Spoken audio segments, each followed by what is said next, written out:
They're going. So welcome to the game now here on SportsNetUSA.net. Joseph Pavlenko with 3:59 to go in the first quarter gets you up. Hopefully you stayed with us or you didn't get frustrated. You haven't called us 47 times. If you missed part of the game, we are recording it. It will get put back up. Corey Neyland, Joseph Pavlenko, and myself, the old guy here on SportsNetUSA.net. The Hornets, a big turnover in this game. Defense needs to stop somebody. We get a flag on the back side of the play, Corey, as Jelon Manning tries to get to the corner and make a turn, but he just can't do it, and we get holding on the play. And again, we'll point fingers at everybody on that offensive line. That could have been Angel Hernandez or maybe Anthony Leometti could have made that holding play out there for the Falcons, two of the offensive linemen for that Falcon team. Of course, Sidney Solomon could be just as guilty. So we're doing it all with 3:51 to go. Corey Neyland's back on the air with me. Thank you, gentlemen, for your due diligence. Both Joe and Corey have been here for years on SportsNetUSA.net. Cade McConnell now in at quarterback for the Falcons. So McConnell in at quarterback, Manning right behind him. J.D. Manning had 84 yards last game against Pasadena in that 22-10 victory. Bailey Torres now, who just missed being clear for a touchdown, near side of the field. Man-to-man coverage for the Hornets on the outside. They hand it off one more time, Corey, and the defense is swarming, something we've seen traditionally from Brian Crook's defense. And that is Jordan Rice, who was there first for the stop. David Ibarra, Sidney Solomon, Anthony Leometti, Jonathan Manzo, and Peturu Umi are the offensive line unit for the Falcons. And we'll reset that defense in a moment, Mark. Connell comes out. Manning is going to stand next to him. Quickly sliding out here on the right side is Luca Coldrella. They throw to Manning out in the flat. Needs to get one block. Gets one block, but picks up very little on the play. So we have Jordan Rice, Bryce Dunnick, Elijah Samaniego Mott, and Troy McDonald up front for the starters for the Hornets. Right now, Sean Morris is in up front. Backers are Jalen Early, Gil Vasquez, who missed 2 years ago due to injury, and Junior Wiley. So McConnell comes back out. Bailey Torres on a tight formation. They put their big tight end over there next to him. Jacob Leah. McConnell stands there, feels the pressure. He's got an opening. It's going to be tough to get a first down, but he gets back to the original line of scrimmage, which is right at the 30. Yeah, Vasquez first on the stop. Early is there to help as well. Wiley was there as well to help clean it up. Corey, you look at the way this game's getting played, it really is a car that's missing on almost every cylinder so far in this first quarter. Kashawn Griffin is back deep. Here comes the pressure, almost blocked off the side of the foot. Griffin makes sure it gets knocked out of bounds. He touched it, but it's down at the 34. So with 2:06 to go, everything is stuttered a little here in the first quarter on SportsNetUSA.net, but if the teams play as well as my two partners out here, things will be fine. That's all Joe. Joe's turned from 35 to 52 in less than 8 minutes. Corey Neyland's always looked his age, unfortunately. And now we come out with a different formation. Trey Edwards now in at quarterback for the Hornets. Hands off once again. And Corey, this is a runaway, what would you say? Runaway bus, runaway car, the young man that's running the football? He's big as a running back. You know, after his senior year in San Bernardino at St. Aquinas High School, leading rusher in San Bernardino County history, second in the area, all-time in San Diego County, or San Bernardino County, I should say. First down and 10. Edwards keeps it himself, goes off a right guard, doesn't get taken down, but they're going to say because of forward progress stopped, they're going to call him down, and he runs that one right off a center and the guard when he runs the football. Yeah, not much there to go on, but still, that's just poking and prodding until they break something loose. And back to Rankins, he is one prolific running back, and if he gets enough carries this season, let's say if he gets 200 carries, he gets 1,000 yards in my opinion. So we'll see if they run him that off. And Jordan Tate to the near side of the field now for the Hornets. Trey Edwards still at quarterback. Brandon Rankins picks up, comes out of the backfield, and they throw it to the man I just talked about. Here on SportsNetUSA.net, Jordan Tate coming across the middle. They take him down at the 26-yard line. And Garrett Campbell, the hurry up offense. That's kind of his trademark since he's been here at Fullerton. First down and 10, right at the 26. They come again. Trey Edwards sets his back foot, and he threaded the needle. Corey Neyland, that should have been a touchdown. It should have been a touchdown by DeJounte Thomas, but again, good recovery by the defensive back just to get his hand in there to knock it away from Thomas as he was trying to pull that in. And that was DeMario King, the free safety, up front for the Hornets. Eduardo Contreras, Nathan Ramirez, Daniel Medelis, Marcelo Sainz, and Nick Siatunu. Charles Byers to the near side of the field. Giovanni Masick in here up on the booth. What's going to happen next? And I think that's what everybody's thinking after the first quarter here on SportsNetUSA.net. Joseph Pavlenko sitting there saying, you know what? Thank goodness there were no sharks in the water, because he knows it would have been Jaws and he'd have been the first to go right there. I hate sharks. He hates sharks. We're heading to the second quarter here at Cerritos College with the Falcons and the Hornets tied up at 0 here on SportsNetUSA.net. Boy, I hope that phone wasn't ringing, because somebody was going to say to me, hey, are you guys on the air? Yes, we are here on SportsNetUSA.net. And it's a nice day. And down on the field, the shade is set in. We've got Corey. Really, I'm looking around. We've got a heck of a crowd here tonight. If you look down below us, the stands are, I would say, half full. And if you look across from us, you know, this is unusual for us to see this so many people at a football game, especially community college football. It's the best kept secret in California when you talk about community college sports. Let's head to the second quarter. The Hornets, second down and 10. Trey Edwards still in at quarterback. Devin Moore in at running back. Second down and 9. Edwards runs an option play with Kashawn Griffin. Griffin turns the corner, finds an opening. We're going to get holding at the corner, because when you get that many hankies down there, somebody saw something wrong. Yeah, Devin Moore had a handful of jersey. I think that was Charles Byers, also had a handful of jersey.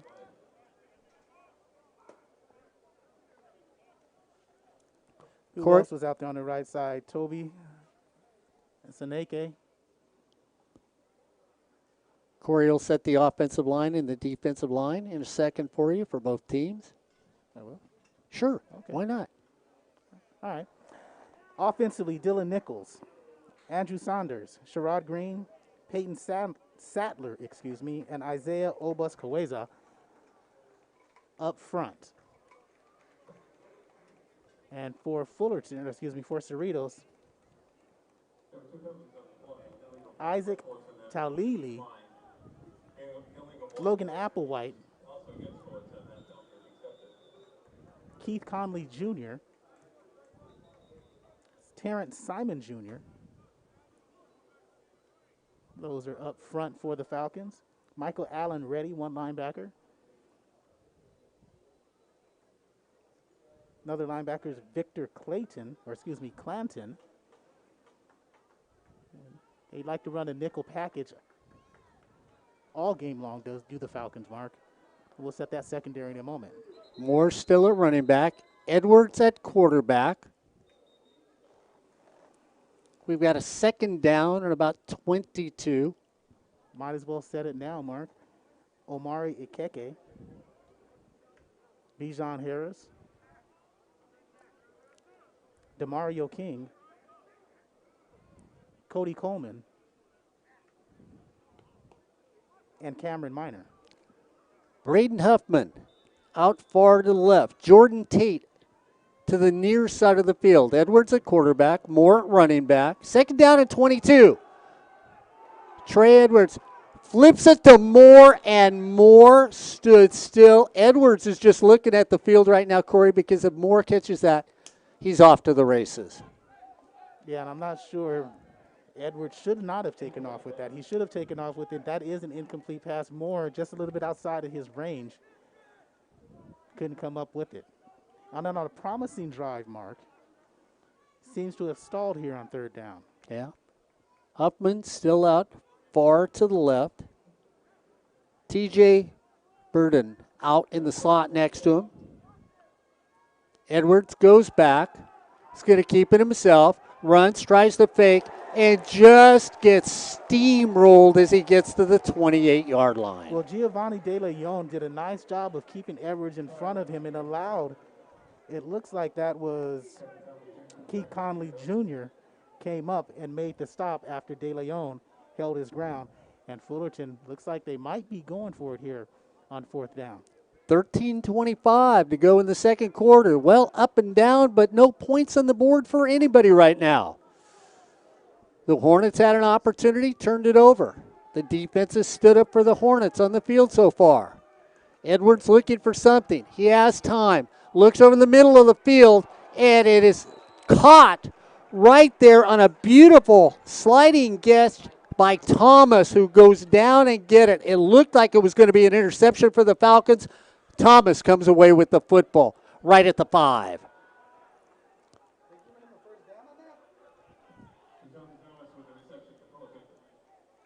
So it's first and goal at the 5. Moore behind Edwards. They hand it off to Moore. Goes off left tackle. Is stopped there quickly. Really no move. So as Taualili makes the tackle on that for the Falcons. Edwards still there. Moore in at running back.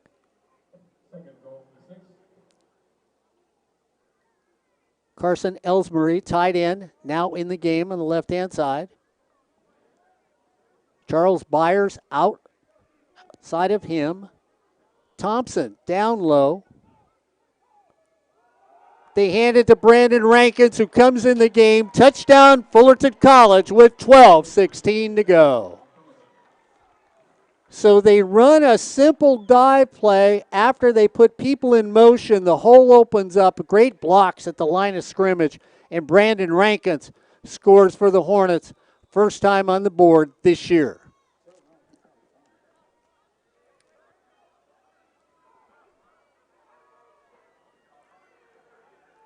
Daniel Hernandez will be holding for the point after. The ball is spotted. Kick is up.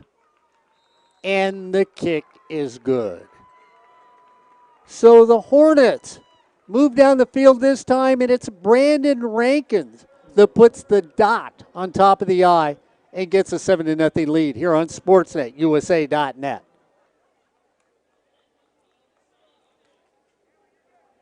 So the Hornets find their first touchdown of the season. As I look down at the offensive gurus to my left for Fullerton. Less people in the booth than I normally see up here.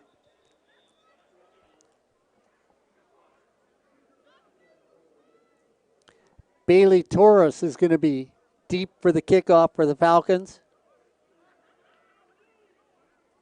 Harris back deep with him. So the Hornets get on the board, methodically moving down there. Edwards looked great at quarterback. Threaded the needle to get him down to the 5-yard line. And then Rankins finished it off with a run right up the middle, and the Hornets are up by 7. Harris takes it at the 10, slips just a little, cuts back up, looks the outside's got a couple blockers with him, still on his feet, refuses to go down, and he's all the way up to the 41-yard line. Zach Brogdon made the hit and knocked the mouthpiece out of Harris on a violent collision at the 40-yard line.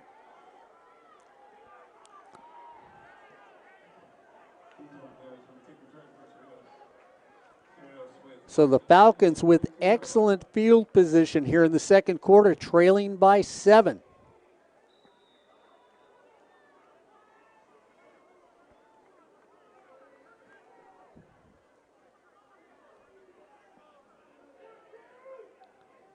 Cade McConnell comes back in at quarterback. So having a few. The Hornets almost jump. The Hornets do jump. So they're going to think, you know what? That's like getting invited to a party and then saying, wait a minute, I don't know anybody here. Maybe I should, oh, well, gosh, look at that buffet. And then you walk back in the room and realize you weren't invited in the first place. So the Hornets going to get a little offsides on that. It's going to bring up a 1st down and 5 for the Falcons right at the 46-yard line with 12:06 to go here in the second quarter. Darius Lawson goes out wide to the right. Cadrella wide to the left. They hand it straight up the middle. Tracked down from behind after a small gain is Devon Booth. Brought down by Marcus Thompson from that right side. He's set to have a really big year. He's going to get plenty of playing time. His opposite is Troy McDonald. We'll get the interior guys as well. Makai Smith and Sean Morris. Backers are still Gil Vasquez in the middle. 2-7 you see there is Isaac Hurtado. And on the opposite side, 42, you see is Junior Wiley. Smith comes out in the slot on the left-hand side. Speed burner for them. Basically, they throw it over to Smith. Smith catches it, tries to stay on his feet, and makes a nice catch and a direct run down past the 40-yard line. And you've seen the praises of Marcus Thompson, one on that track down. He tried to track him down again, but didn't keep contained, and they come to the outside for a 1st down for the Falcons. In the secondary, on the near side, you have Christian Cross, Jonathan Smith, Chandler Brown, and the far side cornerback will be Tony Reeves. McConnell comes out at quarterback. Tight formation for the Falcons. Now they're going to shift people over. They take Bailey Torres and goes from left to right. They put him in the slot on the left-hand side. McConnell hands it straight up the middle, and Corey, that was where there were a bunch of white jerseys waiting for the ball carrier. Yeah, and that bunch of white jerseys is 6'3", 290-pound freshman from St. Joseph, Sean Morris. So 2nd down and 10. The Hornets up by 7. Brandon Rankins goes out from 5 yards after an excellent pass play. Smith goes out wide to the right. Torres is outside of him on that right-hand side. Caldrella is all by himself over here. They throw it quickly out in the flat, looking for a block, and they get it. A miss, a spin, staying on his feet. Can't tackle anybody. It's a run and taken down at the 5. Corey Neyland, Devon Booth put on 4 moves that made you and I flinch here up in the booth. Yeah, they were 4 of the prettiest moves you'll ever want to see. Should have been stopped short of the 1st down, but again, he put on 1 move. Was that an illegal man downfield? And it is for naught after just a dynamic play. Go back to Booth, though, because, Corey, when you think about it, he should have been stopped for a gain of 2. All it was is a simple screen pass, or a swing pass. And he stopped before the line of scrimmage, but he makes one person miss after he doesn't fall down, then does a spin move out of another tackle and cuts it across the field, and they're going to pick up the flag. And the play is, and there's going to be 1st and goal from the 6. And you know what? Even though we're Hornet announcers, I like the fact they picked up the flag on that play. excellent play by the Falcons here with 10-11 to go in the second quarter, trailing by 7. It's 1st and goal at the 6. Caldrella goes out far to the left. Out far to the right is Torres.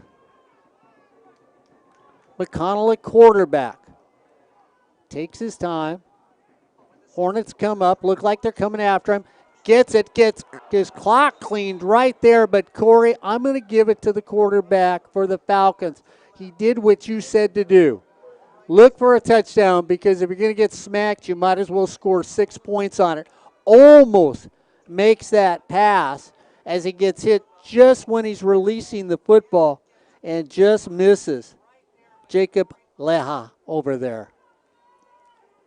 2nd and goal from the 6.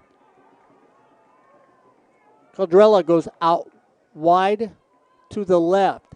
In the slot, it's going to be Smith next to him. Then inside Smith is going to be Torres. Torres now goes from left to right. They look in Torres' direction towards the back of the end zone, and they throw it out of the end zone. Good defensive coverage by the Hornets. They saw Torres coming, and they jumped the route just in time. It's going to bring up a 3rd and goal from the 6 for the Falcons. 9:48 to go. The Hornets are up by 7. Their first game of the year.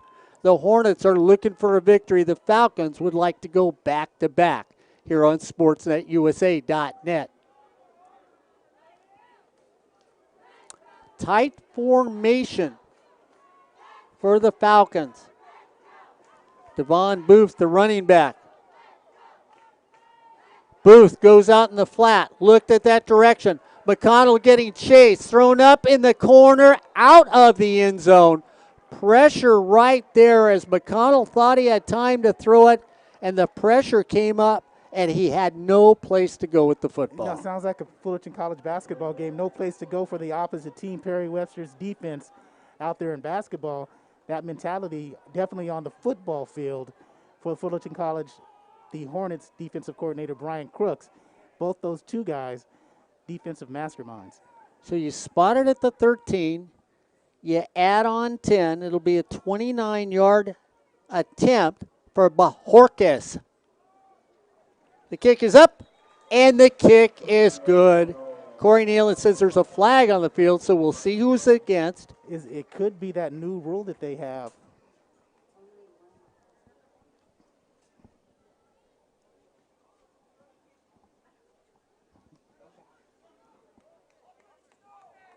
So I'm waiting to see what it is. The offense is coming back up.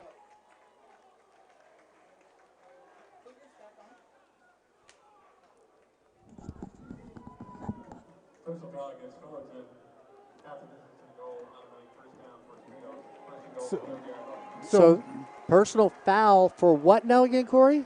It could have been going over the center. Okay. And through the center or over the center for when during kicks and extra points. Yeah, that is a new rule they're establishing this year on SportsNetUSA.net.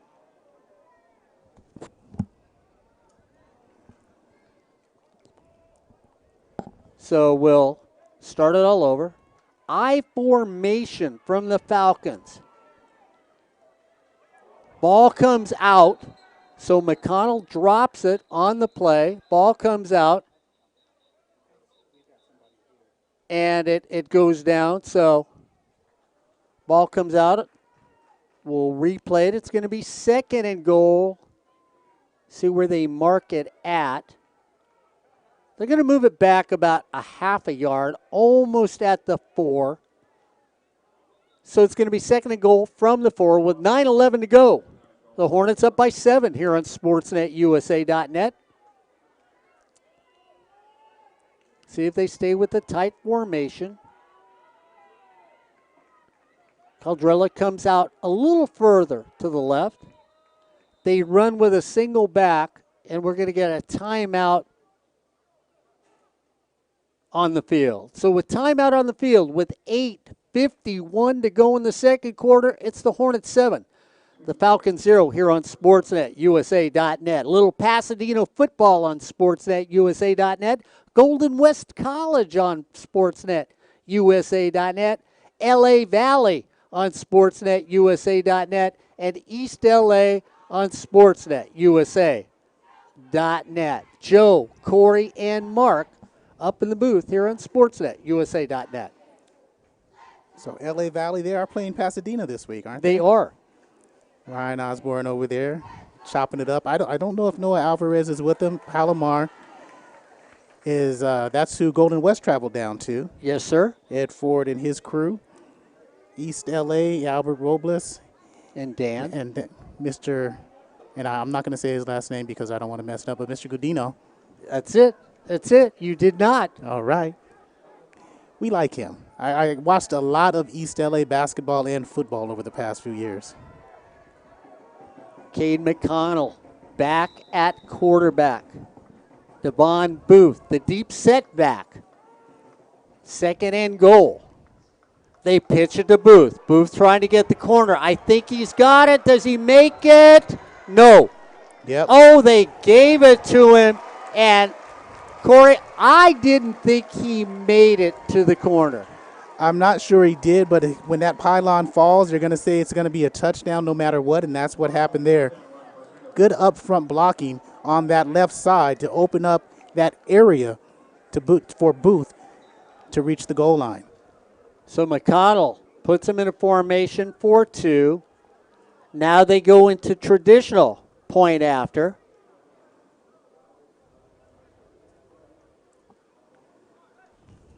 Delgado. Kick is up.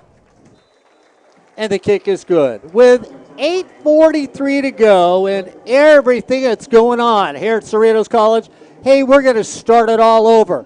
We're just going to make the game a little shorter. It's the Hornets 7, the Falcons 7, here on SportsNetUSA.net. Joseph Pavlovich, Corey Neyland, and the old guy here on SportsNetUSA.net. Don't forget other sports on 90.1 KBPK. The Coaches Show. Ryan Osborne, Ray Baker on the Coaches Show on 90.1 KBPK. And Mark, don't forget that volleyball match that will be coming on 90.1 KBPK. That's first volleyball match for Fullerton College, September 22nd, 6 p.m. We go live on the air. Video, 90.1 KBPK, Fullerton College volleyball. So Jordan Smith back deep, standing right there next to Kashan. They're going to stack on top of each other.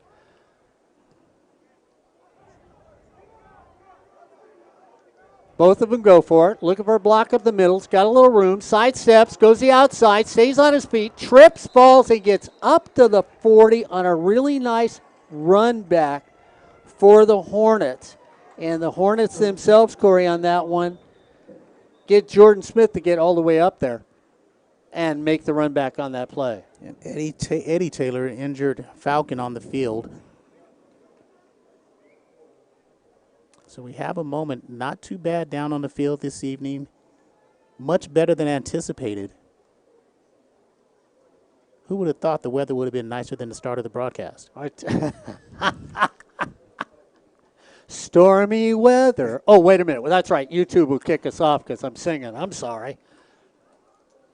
But that's what we had, a little stormy weather at the beginning of this game. But, hey, we caught up with you, and you caught up with us, and now we're on the air here at SportsNetUSA.net. Let's refresh. Director of Football Operations. Is that the new title for the head coach of the football team? I guess so. All right, Garrett Campbell. There we go. Defensive coordinator, Brian Crooks. Longtime fixture at Fullerton College, and the defense is always one of the best in the state. Other coaches, Phil Austin, defensive back special teams. James Griffin, wide receiver coach, offensive coordinator. Those guys, that's the brain trust that's been around Fullerton for many, many years. Don Lobendon, David Robinson, who really has the defensive line unit, Mark. I mean, with him at the helm of that defensive line, they've been prolific. I mean, prolific, record-setting for the Hornets. And that's historical since he's been here. Tony Torres, Sean McCormick, Chris Dixon, Keenan Gardner, running back, started as tight end coach here at Fullerton. when he first came over. I mean, he's one of those guys, he says, if you can't block on my side of the ball as a running back, you don't play.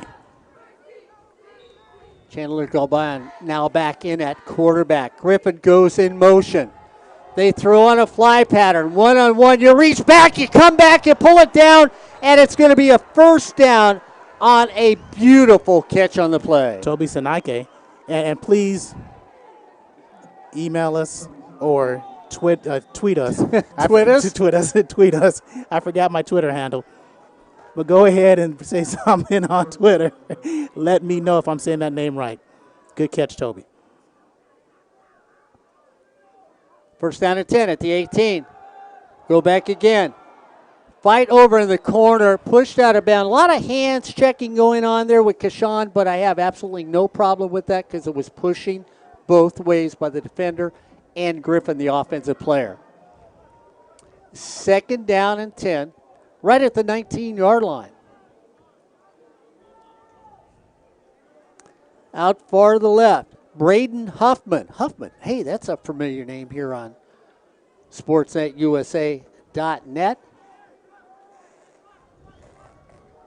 And Garnett Davis now in at running back for the Hornets. So he's getting to see playing time for the first time here. Goes straight up the middle. Pump fake. It goes to him. Turns around. Sets down. And I like a running back that will take that 4 or 5 yards, Corey. Sits there with his back turned. He knows he's going to get hit, but gets a few yards for the quarterback. They're going to move it and mark it right at the 16. It's going to be a gain of 3. It is a third down and 7 for the Hornets. They move the pocket. They throw over the flat. And going down quickly and not being able to get that first down because he goes down. So a gain of 5. You'll see what now Garrett Campbell does. Do you leave the offense out or do you go for the field goal? I leave him out there. Starting unit back in for the Hornets, Contreras, Ramirez, Medelis, Sainz, and Sia Tunuu. So they bring in a little more reach, out wide receiver. Fourth down and 6. The Falcons come. Throw it over in the flat. Caught, taken out of air. The running back, I give him the first down. They're going to mark him short. And, Corey, I thought Garnett Davis made it. That's going to be short, Mark. So it's going to be, well, from here it looks like it's going to be short. And if it's short, that means the ball gets turned over to the Falcons. We're going to get a measurement right here with 6:53 to go. A really important, from our vantage point, I know we're behind the play, but I thought he had made it to the stick. We'll see. Thought he made it. I think where we saw where the sticks were, I think he's going to be about 6 inches short when they get done measuring this. And it could have been maybe his body made it, but the ball didn't make it.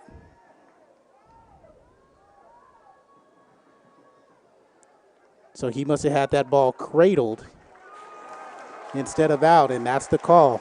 Good defensive stop by the Falcons. And with this score tied 7-up in the second quarter, both teams feeling themselves out. That's a big stop for the Falcons. Let's see if they can grab some momentum. So we're tied at 7 in the first half. It's been exciting. Everybody marching up and down the field. Very few points in this game. Some fantastic plays by both these teams so far. McConnell comes back out at quarterback. Caldrella out wide to the left. First down and 10 at the 8-yard line. 92 yards to take the lead for the Falcons. They hold it till the defense is set. Then they start the clock as everybody matches up. That's a new rule this year. They run it around the corner. Gain of 2 on the play. And the Hornets trying to be that team that makes the big stop right about now. Loago runs it on that.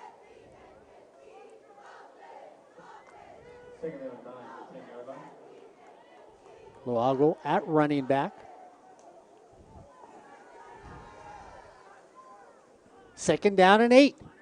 McConnell runs another play, same direction. This time more of a slant off a tackle. Gain of another couple. It's going to bring up a big 3rd down and 5 for Brian Crook's defense. Cameron Robinson was in on the stop along with Gil Vasquez. Vasquez, one of the smartest players out there for the Hornets. Might be the smartest guy on defense. McConnell at quarterback. Smith goes tight on the right-hand side. Cadrella tight on the left-hand side. McConnell at quarterback. Looks it over. Goes back. Has somebody in the flat. Finds a running back right there, and that's going to be enough across the 20 for a 1st down. Nice set, nice look, waiting for a receiver to open up. And good time to work with. Bailey Torres with the reception. And get a nice job of waiting for his receiver to settle down in the middle of that zone. Marcellus Gaines was now the middle linebacker out there for the Hornets, was in on the stop. Torres tight on the right-hand side. Smith just inside of him, so Torres steps in the backfield. They run it straight up the middle. Falcons looking for a flag. No flag on the play. Defense gets back on that one, Corey, and Devon Booth gets a gain of 5 on the play. So nice run. I like Devon Booth. I really do. For a running back, he's very quick, but I love the fact he doesn't dance. He hits the hole and goes. Elijah Griffin now in there for the far side cornerback for the Hornets. Bailey Torres comes out far to the left. Once again, Smith in the slot next to him on the near side of the field here. They go straight up the middle one more time. Not much there this time around. Booth gets maybe a skinny little yard on that one with 4:22 to go here in the 1st half. Lights getting turned on, getting a little cool. Sort of nice up here in this booth. Yeah, Gaines, Robinson, and Dunnick in there on the stop. Personal foul, face mask against the Hornets. Go ahead and say it. Personal foul, face mask. Hey, it's a face mask, reverting back to the old Hornets days. Well, actually, the old Hornets days are the new Hornets days. Fullerton, notorious for big-time penalties. And that moves it across the 40 to the 43. 1st down and 10. 4 minutes to go here in the 1st half. We're tied at 7. A lot of motion, a lot of offense. Nobody's really established themselves with points in this game so far. Torres one more time. Comes to the near side of the field.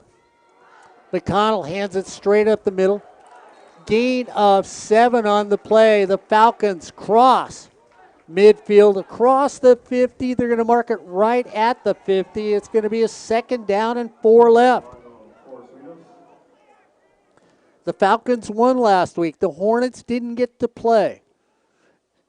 And so tonight it's that first game for Fullerton. It's that other game for the Hornets. They'd love to walk away if you're the Falcons with a victory. Establish themselves early this football season. Connell goes back. Keeps it himself. Has time. Going deep to Torres down the middle. Right there. Touchdown Falcons. Oh! What a pretty play was that.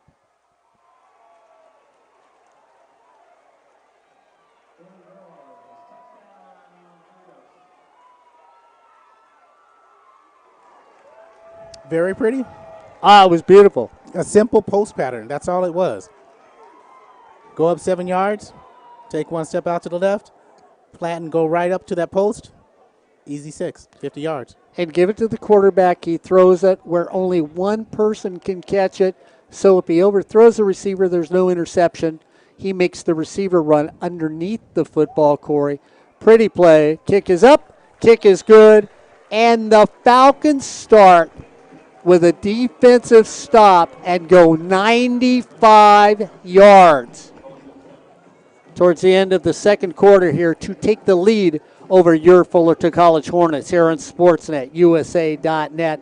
The protection has been there by the offensive line for the Falcons in this game.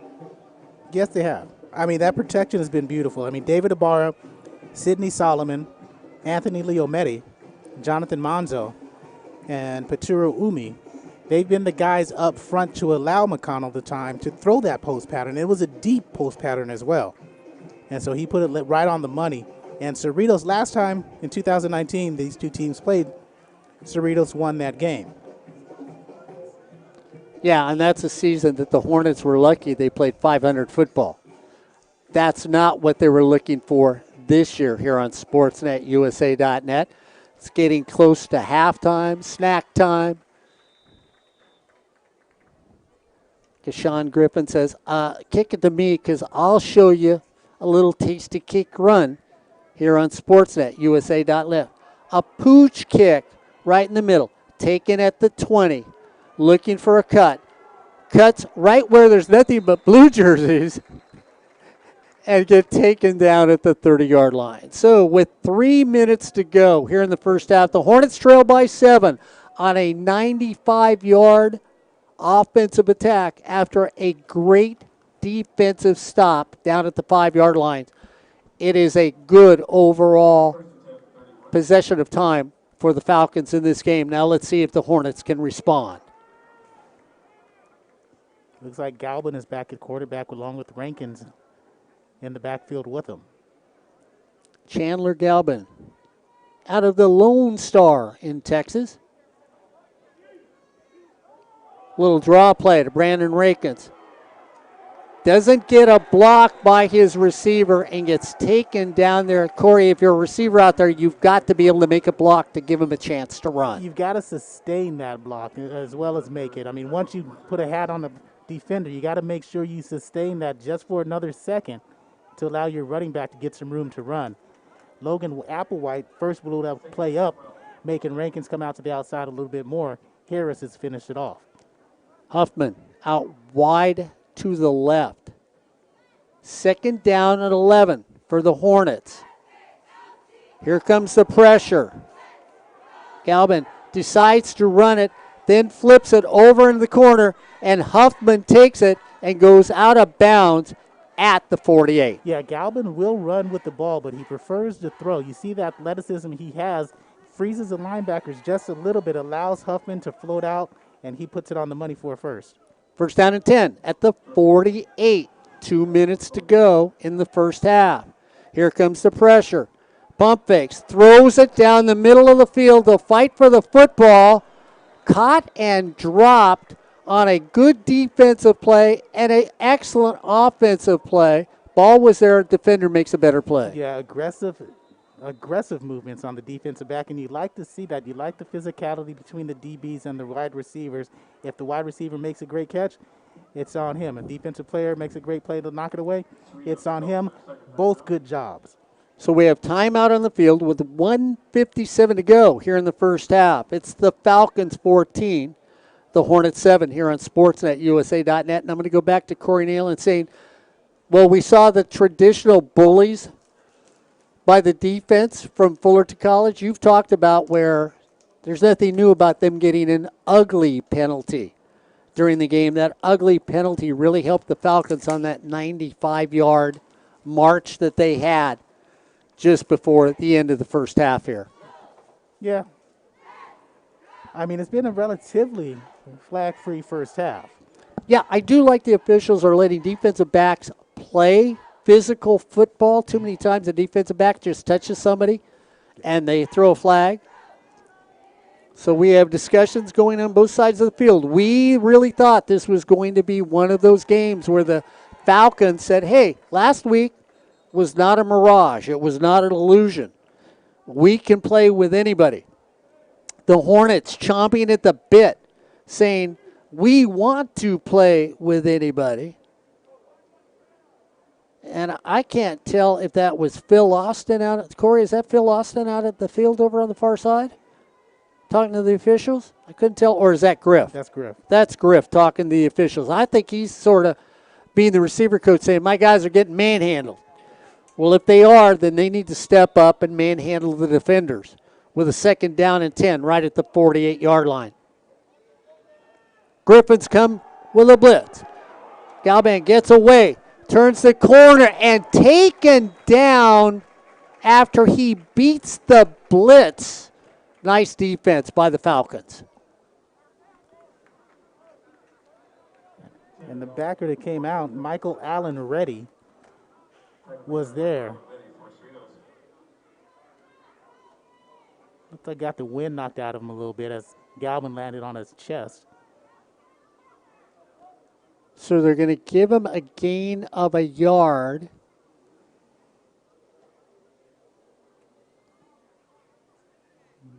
I didn't see a gain at all, actually. And it's real interesting because we'll see if the coach is going to call a time on or not, because he's talking about the clock and what the clock should be at. Fullerton has 3 timeouts remaining in the 14-7. They're down by 7.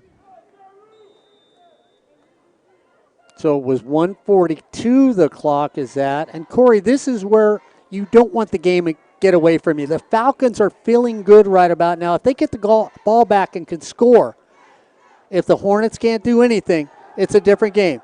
They go over, throw out to the flat, knocked out of bounds at the 44. And now I'm going to ask you, Coach, you punt it or do you get bold and go for it? Yeah, well, you know me. If you don't want to have the game out of control, you punt the ball away. Okay. And that's what the Hornets are going to do with 1:38 here in the first half.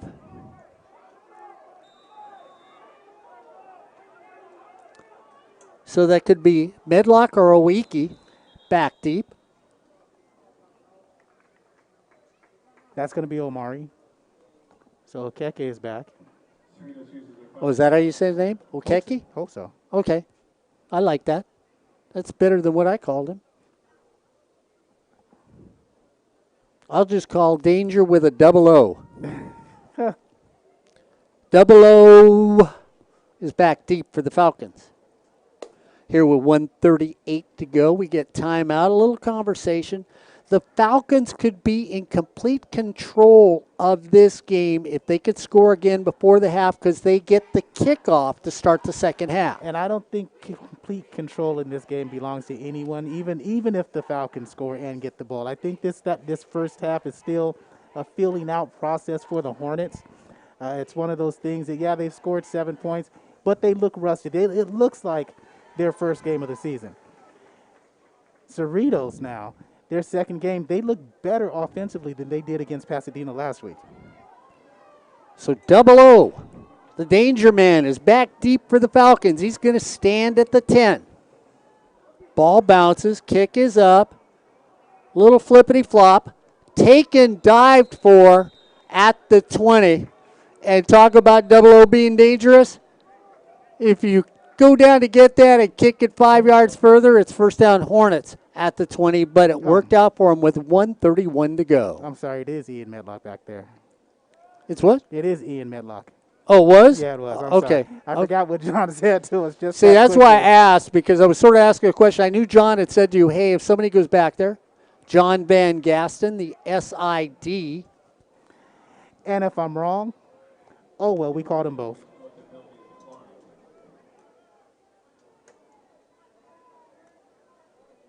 So 1:31 to go. Not a lot of happiness in the Hornet booth to the left of me. Sort of quiet down in the Falcon booth. McConnell comes back out, and why not? Well, he's the one that made that 95-yard drive happen.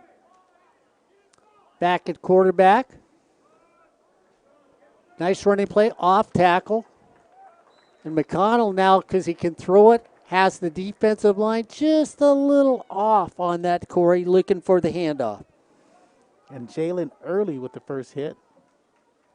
Luago handles that and takes an 8-yard gain on that. Luago still at running back. Smith goes out wide to the right in the slot. They hand it off to Luago. He goes deep, tries to find a hole. This time gets dropped for a loss. It's going to be a Third down. And probably 4 on the play. They give him a 1-yard loss. And you got to think both teams are really happy, or really not, really couldn't say happy, but willing to let the first half end without anyone trying to go downfield and score. 33 seconds to go before we go to halftime here on sportsnetusa.net. Third down and 4. Well, the Falcons, they don't want to give the ball back to the Hornets. And the Hornets have 3 timeouts. Try to get the Hornets to jump. They're going to run it again in the middle, and it'll be where they mark it. It should be a first down for the Falcons with 9 seconds to go. And so the Falcons are going to go to halftime, like Corey Neyland suggested, with a lead. It's Cerritos College 14, Fullerton College 7, here on SportsNetUSA.net. Joseph Pavlovich, Corey Neyland, and the old guy here on SportsNetUSA.net. Happy to bring you this Fullerton College football game. And just want to say to all those people out there, holy moly, look at the crowd here at this community college game at Cerritos College on SportsNetUSA.net. I've got to say, there was nothing good about COVID. However, when COVID hits and you've been in the house for a year, no, I'm serious. I think this is a direct correlation of the COVID mandate, that you have to stay at home. The community college, we talked about it, Mark. The community college athletics can benefit from that because people simply want to get out of the house. There's community college athletics.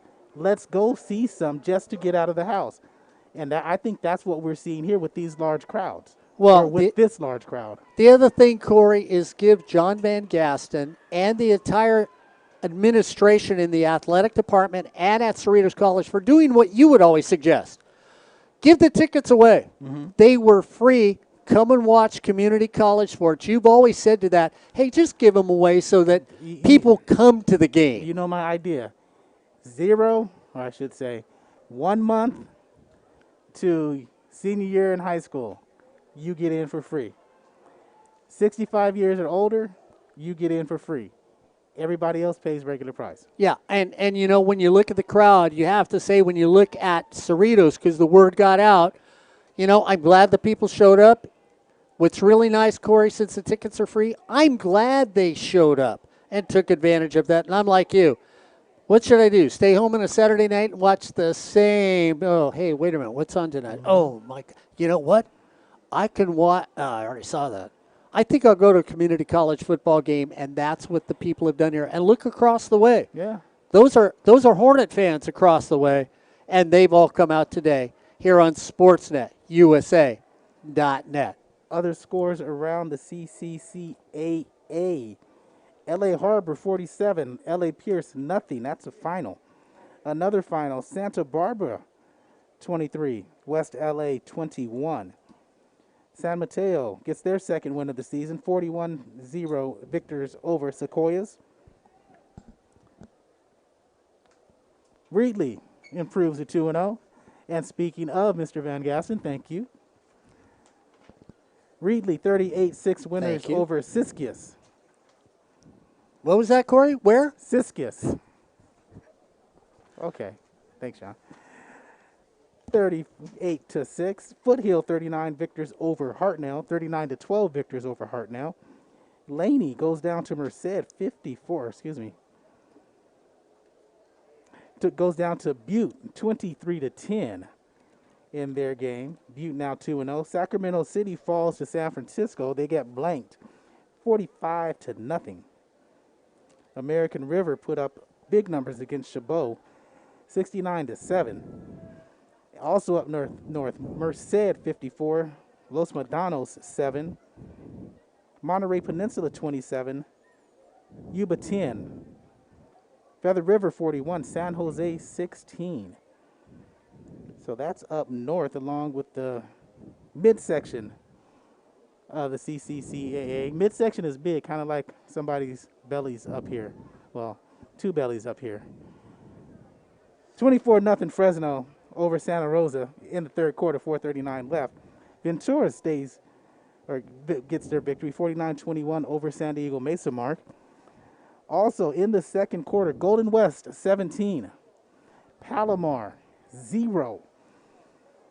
Ed Ford, hope he's enjoying that game. We're going to go catch a couple minutes of that game, I think. Bakersfield 7, El Camino nothing with 9:14 to play in the second. Halftime between Riverside and Long Beach, 14-3, the Tigers. Mount Sac and Saddleback postponed. No score in the Canyons game. Citrus 21, Desert 12. That's in the second quarter, soon to go to half. San Bernardino Valley 14, Allen Hancock 7.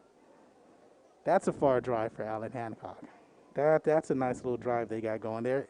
East LA 21 over the surprise team of last year, Chaffee, 7. Wow. And that's in the second quarter, about to go to half. Just started the second quarter. Antelope Valley 14, Victor Valley 7. That's the battle of the 110-degree teams. Pasadena 35, LA Valley 6, starting the third quarter. Ryan Osborne, Noah Alvarez on the call. And here we sit 14-7. In the second quarter, Modesto 21, Sierra 14. I believe Modesto preseason ranking was number 8 in the nation.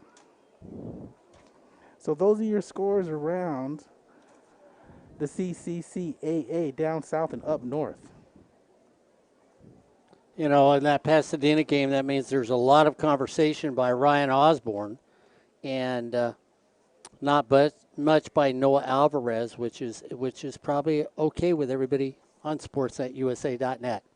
Corey Neyland's going to walk away for a second, but he'll be back. And Corey brought up the rankings as of going into the second week. College of San Mateo was ranked number 1. Riverside, who was number 3, went to number 2. Ventura, who was number 2, goes to number 3. Modesto is number 4. City College of San Francisco is number 5. American River, number 6. College of the Canyons, number 7. Fullerton College was number 8. Mount San Antonio was number 9. Fresno City was 10. Butte was 11. Long Beach City, 12. At 13 was Saddleback. Then you look at this Falcon team sitting there at number 14, trying to make it 2-0. El Camino, 15. San Diego Mesa crawls into the top 20. Diablo Valley, boy, talk about a place that must be hot. A college called Diablo Valley? I mean, if it's 92, it must be a winter day. There is number 17. Reedley at 18. Golden West College with Ed Ford and Magic Matt. Well, they're sitting at 19. Laney is at 20. East LA with Dan calling the action there is 21. Shasta. Now that makes you feel nice and cool. Just to say that as a college, I go to Shasta. Mountains, skiing, nice cool weather, especially during these summer days. They are sitting at 22. San Bernardino Valley at 23. Southwestern, very far south, will be there later this year, was sitting there at 24. And then College of the Sequoias, number 25. Other teams that got some votes, well, there was Bakersfield, Citrus, Allen Hancock. Palomar got some calls. Chaffee, Monterey Peninsula, Sacramento City College, Sierra, Contra Costa, Pasadena City, Chabot, Foothill, San Jose City, Santa Rosa, and those were the other teams considered in the rankings so far this year. So interesting when you look at some of them. So Corey Neyland goes on down and went on a trick-or-treat hunt, comes back with a little treasure here and there on sportsnetusa.net. So let's look at this game, Corey, and let's look at what happened statistically to this team. I'm a little surprised when I looked at the stats that Fullerton had the upper hand in this game statistically over the Falcons? Well, they had 3 good drives, Mark, and they only come away with 7 points. So yeah, that statistics. The stats show that they could be up, but again, good bend but don't break defense by the Falcons, and that's why they have the 14-7 lead. Devon Booth for Cerritos. Sorry, Mark. I think I'm going to sit down. All right, be my guest. All right, Devon Booth, 19 yards or 17 yards on 9 carries for the Falcons. He's got their one of the touchdowns tonight. Cade McConnell, 5 of 8, 111 yards, 1 touchdown, and that long 50-yard touchdown strike to Bailey Torres. Devon Booth also has 3 receptions for 39 yards, and DeJoris Smith has 1 reception for 13. On the flip side, Fullerton, with a 4.8 average in that first half, Brandon Rankins, 43 yards on 9 carries. Nice job by him. Chandler Galbin, 15 of 19, 166 yards. His long was 42. He's been sacked 3 times in the first half of play. Trey Edwards came in. He's 2 for 4 for 48 yards. Braden Huffman, 3 receptions along with Brandon Rankins. Huffman, 53 yards on those 3 catches. Rankins, 19. DeJounte Thomas, 2 receptions for 24 yards. Garnett Davis, 2 for 7. And a catch each for Saneki, Tate, Byers, Smith-Moore, Smith, and Bergen. Or 4, 5, 5, 8, 21, 26, 42. That's good reporting right there, Mark, because you have no idea what any of that means or who made any of those catches. Yeah, but the thing is nice, there were 11 of them involved, so, you like that fact. Yeah, and you like the fact that Fullerton, again, you can tell this is their first game because they normally have depth at wide receiver, so that's not anything common. But again, these reps are, fast and furious for this first game to see what they have. There hasn't been any rhythm, really, for Fullerton, or sustained rhythm, we should say. Bobby Palacios, 1 punt for 27 yards. Delgadillo for the Falcons, 2 punts for 75 yards. Special teams hasn't really, it has played a part because you look at the field goal attempt. Velasquez for the Hornets missed a 37-yarder for the first points of the game, opportunity for the first points of the game today.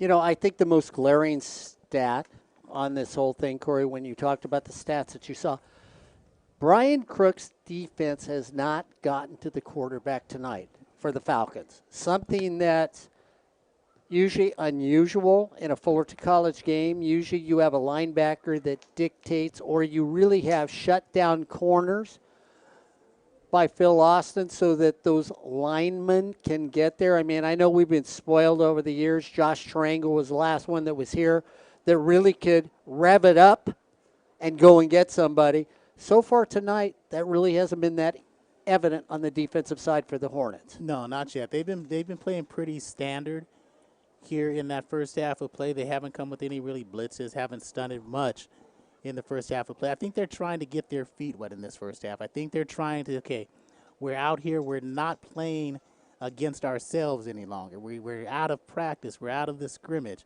We're tired of our seeing their faces for the last few days and weeks. They are out here, they want to get some type of rhythm before they really try to do some different things, both offensively and defensively. So that brings us to the biggest question then. Do you change? I mean, I'm asking you. We never know what our coaches are going to do. Do you change anything up, or do I basically see the same team that not necessarily their play, but basically what they've played? Am I going to see the same style in the second half? Oh, yeah. Yeah, I don't think it's a style that's hurting them or anything like that. It's just that they haven't really connected yet. It's interesting because you brought up the word connection earlier this week on the Coaches Show. Ryan Osborne, after him and I were talking to some of the quarterbacks about Garrett's offense and the team in general, said, hey, is it hard to learn his system? And they said, yeah, but he pounds it into you and eventually you get it. And when Ryan, one of the hosts of the Coaches Show, asked Garrett Campbell that, Garrett's response, Corey, was, well, I don't really have a system. It's a concept that I have on the field. you sort of looked at me a little strange. So, I mean, conceptually, what would you say as an observer is the concept that Fullerton is trying to create on the field? I would say organized chaos, and I'll say organized chaos, because not chaotic for the offense or just moving around, but it's organized chaos for the defense trying to figure it out. Fullerton knows what it wants to run. It looks chaotic to outside people, but they know what they want to run, and when they execute it, they can hardly be touched. So I think you're going to call it that because there is misdirection.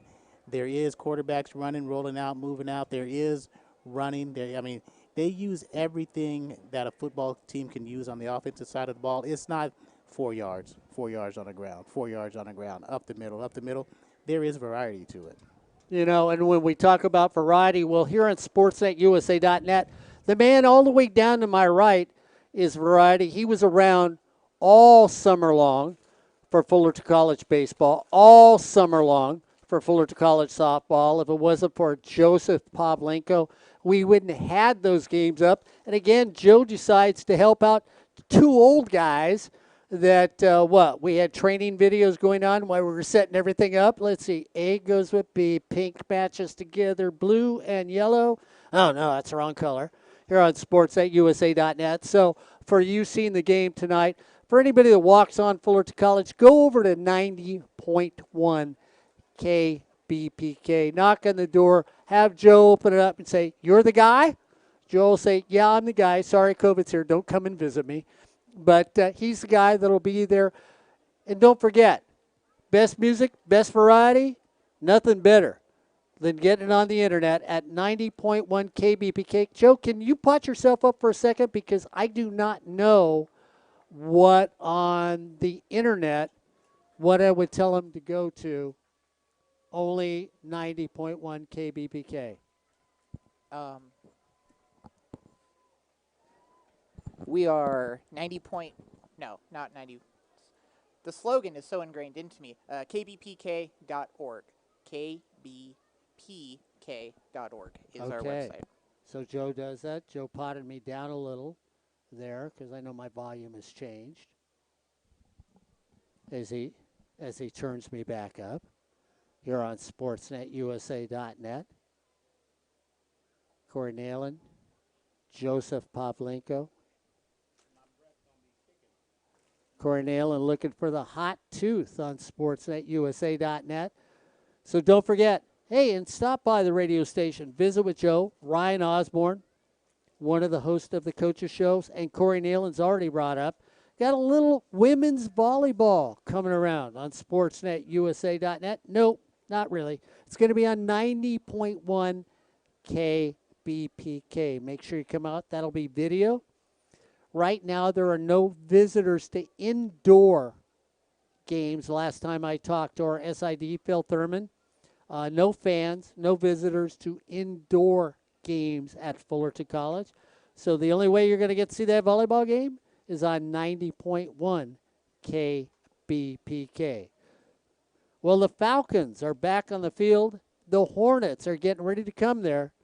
We'll be back in, let's see, 4 minutes exactly for the second half here on SportsNetUSA.net. Corey, we didn't finish up all the stats. I didn't know if you wanted to go back and look at the last ones or give me some updates of scores. I was just going to say, also on SportsNetUSA.net, Golden West and Palomar right now.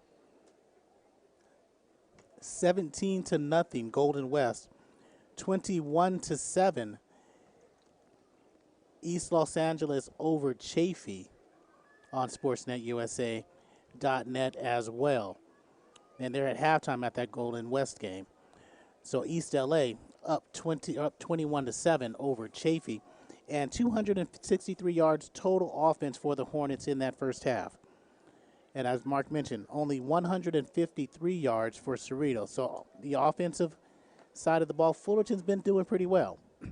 They just haven't been able to finish their drives. And that's really a reflection of the first game of the season. Cerritos has this game where they want him. They have a lead. I don't think they're in control yet, but they are feeling pretty good about themselves because, as you mentioned, they will have the ball coming out to start the second half of play. On the ground, 49 yards for Fullerton, 41 for Cerritos. So both these teams doing it through the air. 214 for the Hornets, 112 for the Falcons. But the yards per guess, 2.7 yards per rush mark. And it does have something to do with 3 different sacks on Chandler Galvin in that first half of play. So we'll see what happens here as we head for a little second half of Fullerton College football on Sportsnet, USA.net. Joseph Pavlovich, the big JP here on Sportsnet, USA.net. Corey Neyland, getting older every day, standing next to me on Sportsnet, USA.net. And me, well, I'm just, Old. Just old. That's all. Thank you. Here on Sportsnet, USA.net. And Mark, we talk about the score at 14-7. Fullerton is 1 for 4 in the red zone.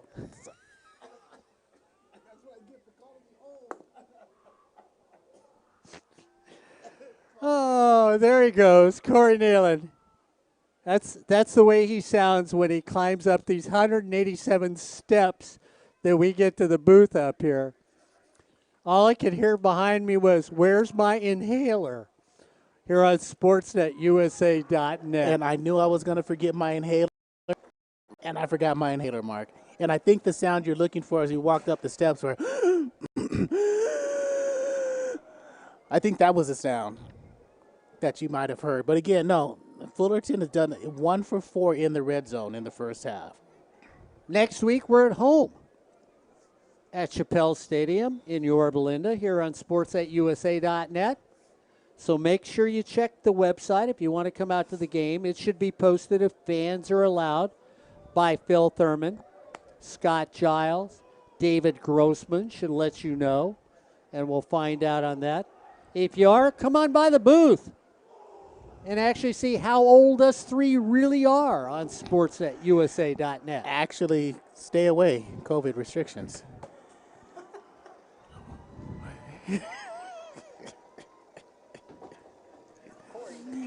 I am a people person. We are people. We are people that like people. So come by the booth, 10 yards away. We'll say hi.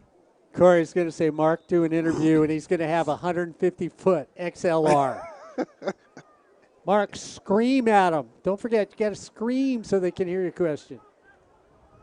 So let's get ready for a second half of exciting community college football here on Sportsnet, USA.net, as the Falcons lead the Hornets 14-7 here at Cerritos College Falcon Field on Sportsnet, USA.net.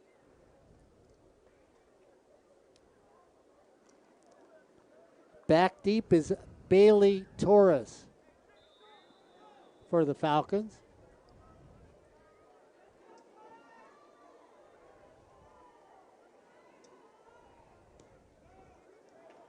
High kick. Taken at the 10. Looking to go to the outside. Has an alley. Goes up the middle across the 35. Great run back. Ball 4th down and 5. And if you're the Falcons, is it gambling time?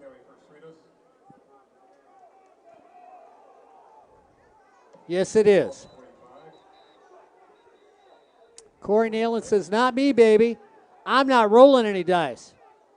The Falcons say, I am. McConnell with an empty backfield the first time tonight.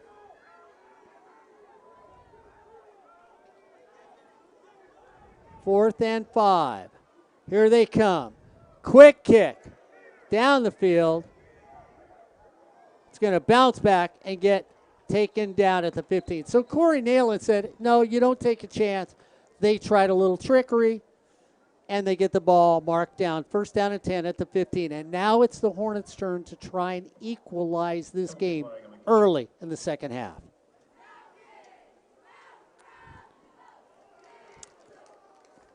To all the fans that are out here, thank you very much. To all the fans that are watching us here on sports@usa.net, thank you very much.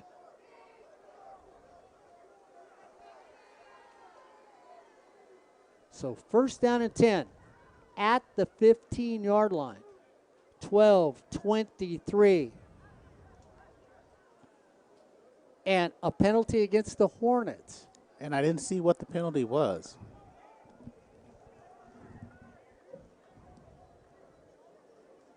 Personal foul on Fullerton. Penalties half the distance to the goal. Well, the thing that's interesting, that was a long delayed Yeah. conversation for a personal foul. If you're the Hornets and you're the coaching staff, you got to look finally at the white hat and say, excuse me, we're going to have conference call. Let me know. Galban comes out at quarterback. First down and 10, now at the 8-yard line. He's been sacked 3 times. Quick throw into the flat.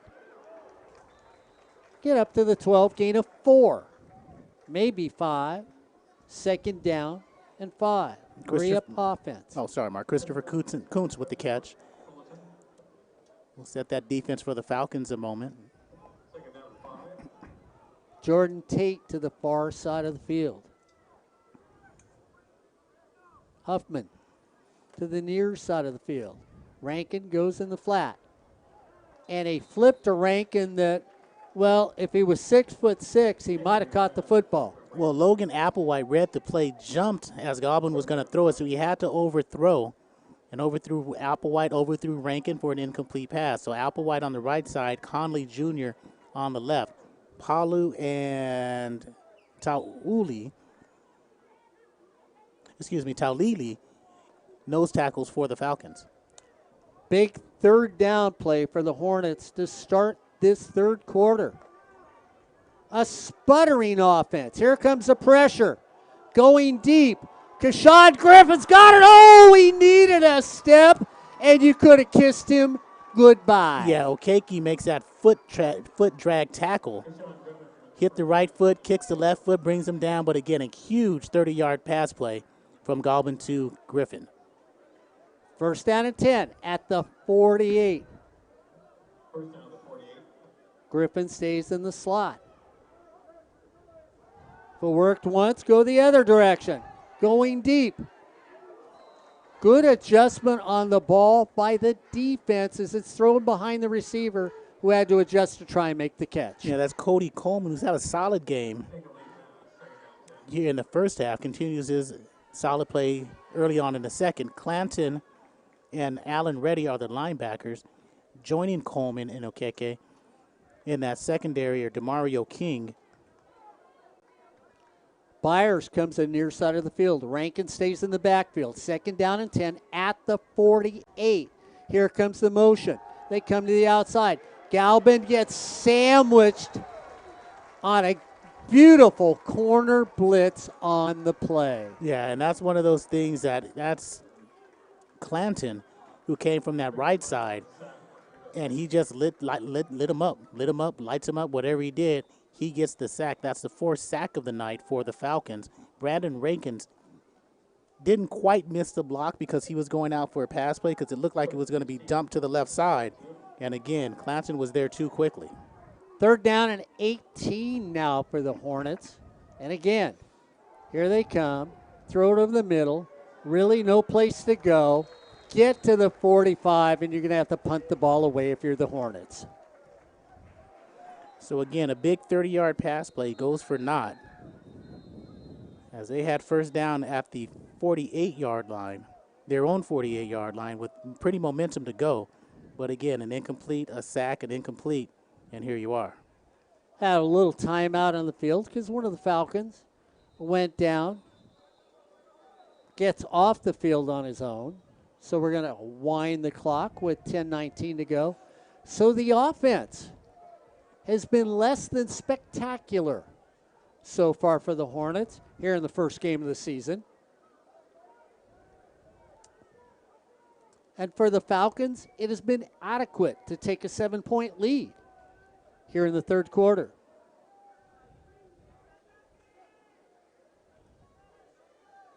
Easy hike. Nice spiral kick, floated. Taken on the dead run at the 15. Hold on to him and no return on the play. Nice play out there as Okiki? Matlock? Okay. We know John Van Gaston was telling us which one was which. That's why I turned around and said it questioningly to Corey Neyland, who he took it on the dead run, gets to the 15, and now the defense has to show something here on sportsnetusa.net. Corey's going to thumb through all my paperwork that I did that I'm not using tonight.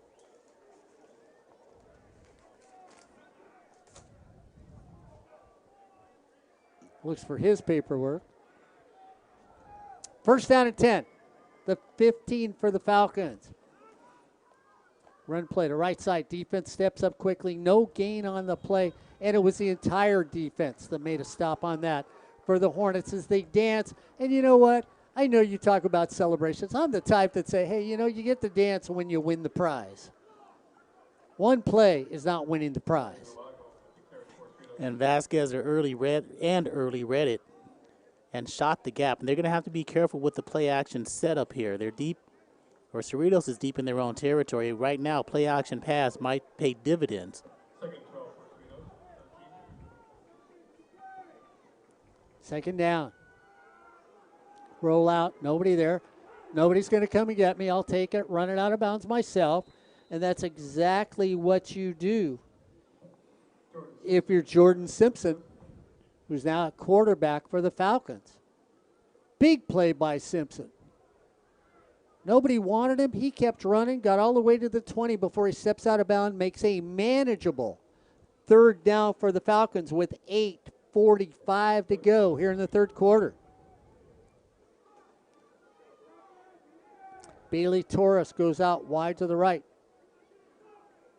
Smith in the slot on the left. Pressure, they throw it over here, and it should have been caught, Corey Neyland. You saw Smith starting to run before he pulled the ball in. Yeah, an incomplete pass. I don't know if he would have made the first down, but it would have been close because he had a couple defenders near him. That was Jordan Wright was nearest to him, would have made first contact. And Mark, the ever-dangerous Kashawn Griffin is back deep to receive the punt. Boy, can you remember talking about those days about a dangerous return man for Fullerton College? Which one? Well, you pick them.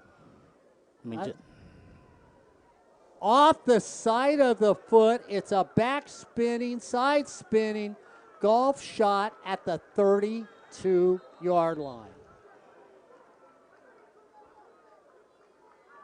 And they're going to talk to the Hornets, and you know, both players got involved. And I know the Hornets have been flagged twice for this. The Hornets need to be very careful that when they get a break like that, they don't throw it away by getting a penalty. First down and 10. With 8:15 to go, the ball is going to be spotted at the 32.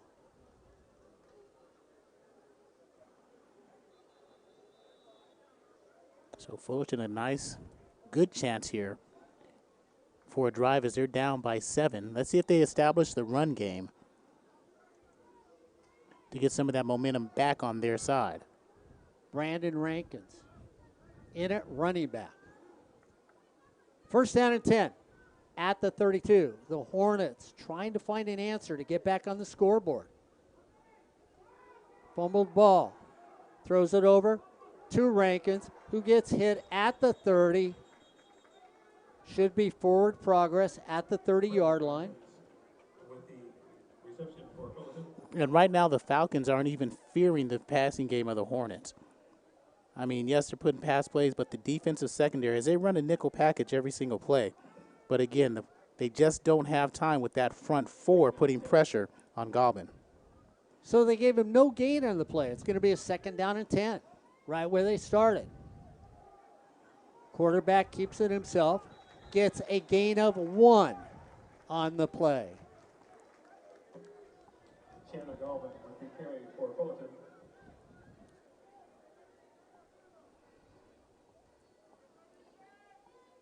So with great field position at the 32, 2 plays in the book, the Hornets have made exactly 1 foot. Third down And 9.5 yards to go. Here comes the pressure. Pump fake. Takes it himself. Gets up to the 26-yard line. Chandler goes and carries the Fullerton. 50 punch with a tackle for Cerritos. 4th down and 4. Cerritos defense has already made an outrageous defensive stand in this game. And the offense right now, well, you should be running 100 octane. You're running about 75, and that old Falcons just not going anyplace. Well, the Falcons do okay. Maybe the Chevy isn't. Here comes the blitz. Throws it to Brandon Rankins, who gets stacked and gets across the 25, and the Falcons make another defensive stop. Bijan Harris, an excellent play.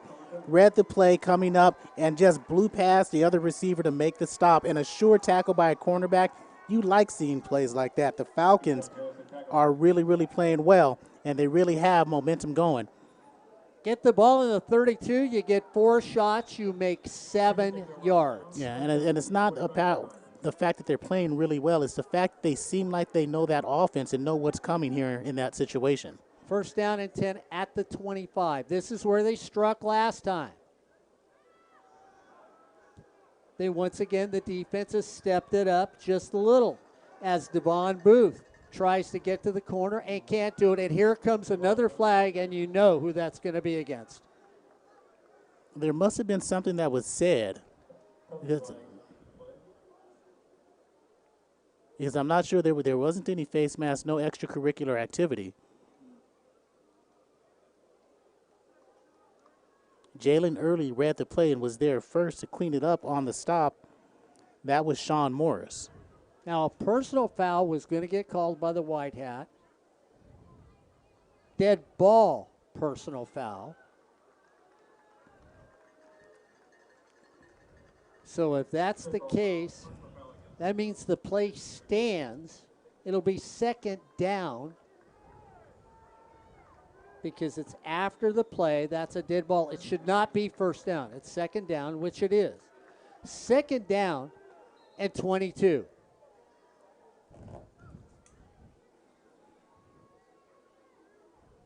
Hornet defense has picked it up a little. Throws it over into the flat. Caught immediately down after catching the ball. So they throw it to Smith. Smith comes out in the flat pattern. Gets maybe 6 yards. It makes it a workable 3rd down. Cerritos, they're content with throwing the out patterns, picking up 4 yards, 5 yards, 6 yards, biding their time to make a play. With a 14-7 lead, the clock is steadily ticking. They don't mind making those plays and let the clock run. 6 minutes to go here in the 3rd quarter. Big 3rd down. Hornets not getting any pressure. Throw across the middle of the field. It'll bring up a 4th down and 5 as they go back to Smith, who goes down and gets it at the 30. And the Falcons will bring on the punting unit. So Brian Crooks' defense has brought up and dialed up a little more pressure so far in this game. The offense has not responded when they've gotten a break in this game. Corey Neyland keeps saying the dangerous. Almost blocked off the side of the foot. Once again, the Hornets are going to get beautiful field position at the 44. Pressure on the punt. Almost blocked. Rushes the kicker, and the Hornets get a good opportunity. And so let's see if they work with field position here. I mean, they had the ball at the 32-yard line last possession, couldn't go anywhere. Now at the 44-yard line of the Falcons, we'll see what they have dialed up. So we'll see if the team gets a warning for being too close. They just gave the signal, hey, you need to stay back. You need to stay back. I just saw that from the referees. You get one warning on this to your team.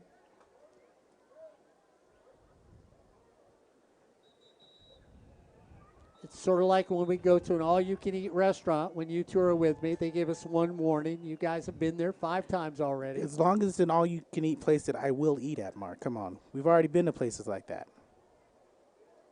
Casey Jones in Tennessee, they love this. First down and 10 for the Hornets. They run an option play. Up the middle, cut to the outside. Keshawn Griffin, it's a foot race. Can he stay in? No, he's out. And Corey, misdirection on that, which is they go to the middle, they fake it the outside, and I got the feeling it coming back because there's a flag at the 30. And they're going to call a hold at the 30-yard line. And, wow, that's a big holding penalty because it's one of those holding penalties, and you're going to call it because it's near the play, but there was no way Keshawn Griffin was going to be tracked down and made a tackle at the 30-yard line. So that's a tough play for Fullerton, and it's going to bring up second down. Was that at the 30? So it's going to be a first down, but they're going to back it up 10 yards from that spot.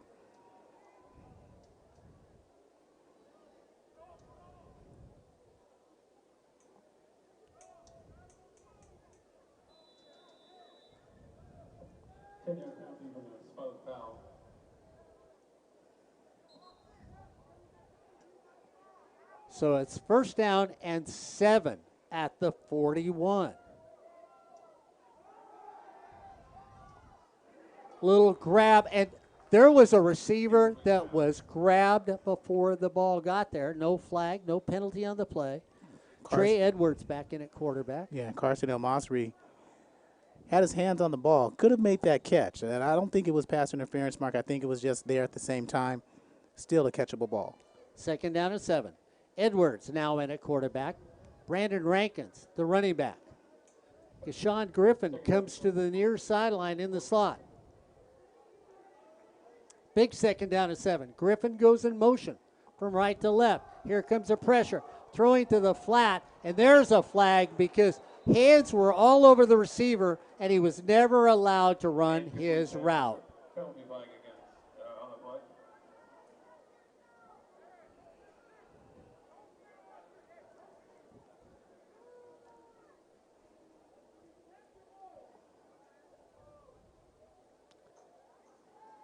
Pass interference against the Falcons with 4:30 to go. Pass interference against Cerritos.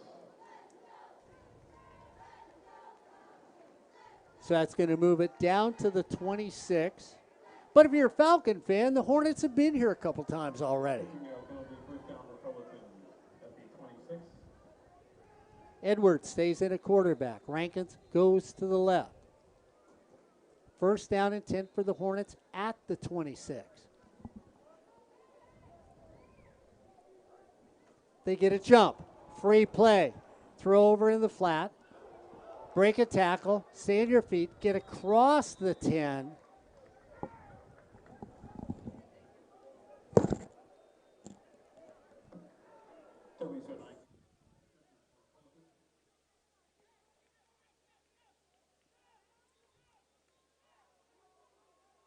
Hornets quickly come up the line of scrimmage.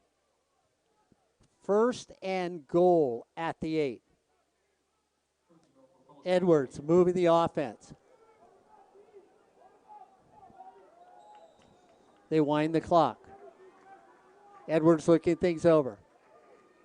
They run it straight. Edwards steps, stays on his feet, curls, dances, dives, gets across the 5.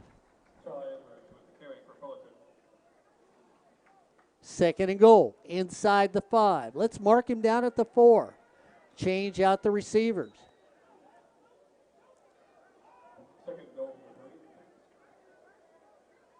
Matt Blackney now comes in at quarterback. So Blackney comes in. Rankin is still there. Jumbo, I formation for the Hornets. Rankin, the deep setback. Blackney, the quarterback. Hands it off to Rankin. Finds it. Powers. Did they get a touchdown? Fullerton College. Brandon Rankin gets 2. We get a flag on the end of the play. It should be against We'll see, but it would be a dead ball foul at the end of the play.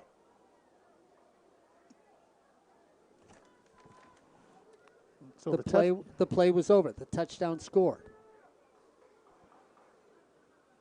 And that's what they're discussing now. It's going to be a dead ball foul. And Fullerton, again, they get into it with the running game, Mark.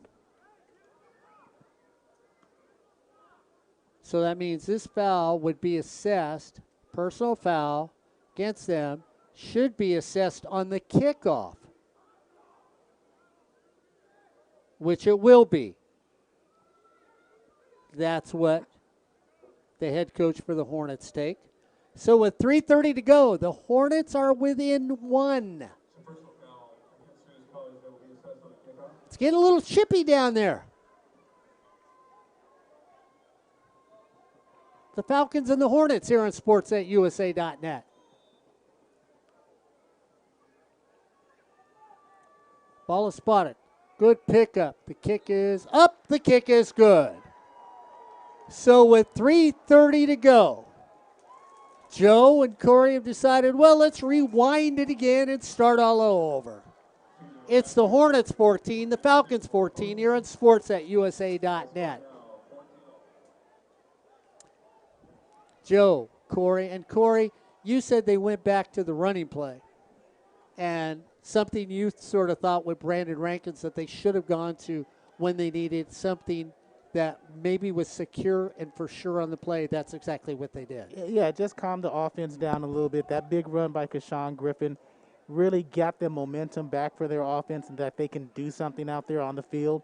And the touchdown run by Brandon Rankins, yeah. But they had a good pass play out there to Sanaki. And that did a nice job of getting that momentum back on their side. Well, and that momentum is pretty much even. So we're here 14 to 14. I don't think any side really has established themselves that they're definitely going to win this game. So it's going to create the last 18 minutes of good football. Harris and Torres back deep for the Falcons. They'll stand at the 5. 15 yards were marked off for a personal foul. Hornets kicking from midfield. They put all the foot into it, and it goes out of the end zone. And Corey, this has become a more intense game as we've seen both sides now taking advantage of the other team when they shouldn't be, and flags have been thrown. 3:30 to go. Knotted at 14. The Hornets trying to look to go 1-0. The Falcons trying to stay undefeated.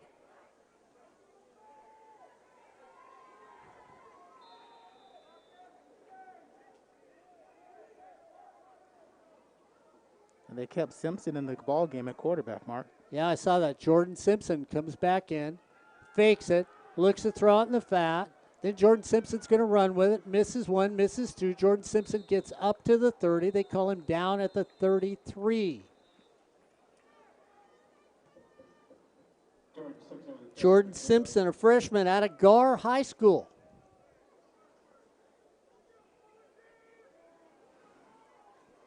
Gar High School in the CIF championship game in softball a few years back. Yeah. Simpson had a nice career as a quarterback over at Gar. Simpson still in there. Smith comes in the slot. He's been a dangerous slot receiver for the Falcons. 2nd down and 3. Hands it straight up the middle. 1st down, they move the pile, and the Falcons do what they've done the first half with roughly 2 minutes to go here in the 3rd quarter.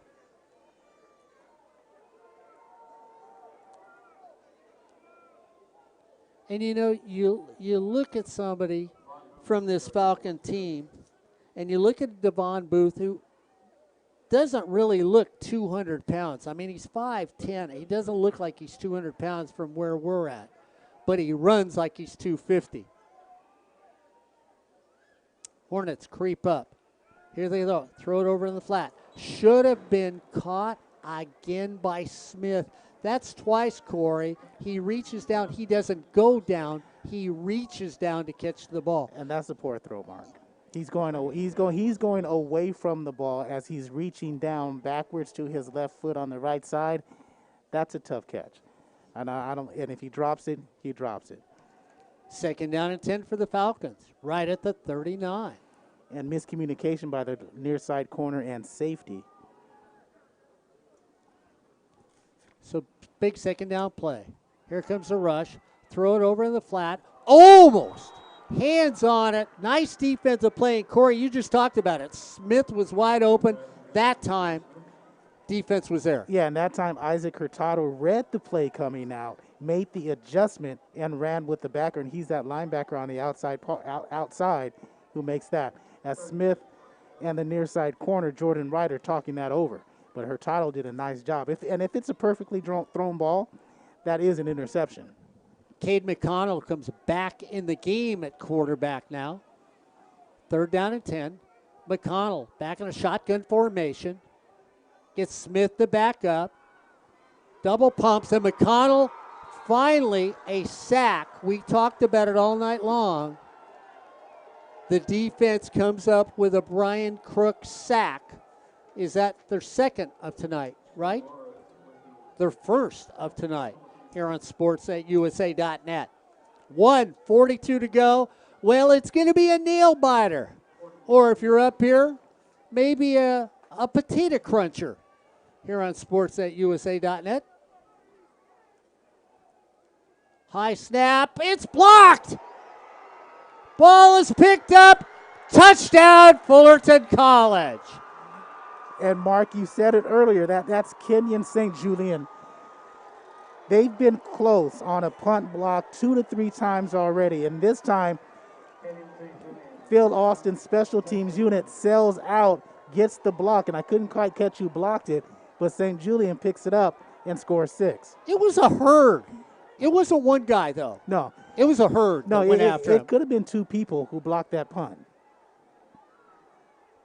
So the Hornets with 1:22 to go, going for 2. Matt Blackney in a quarterback. They run an end around. Sean Griffith, he's going to dance. He's going to weave. He doesn't make it in. As they try, basically, you fake it to the first back going to your right. You give it to the back coming around to your left, and you don't get it in. But the Hornets now up 20-14 with 1:22. And you know what this does? This sets up that last play of the game. It always does. And, well, hey, we still got time to see.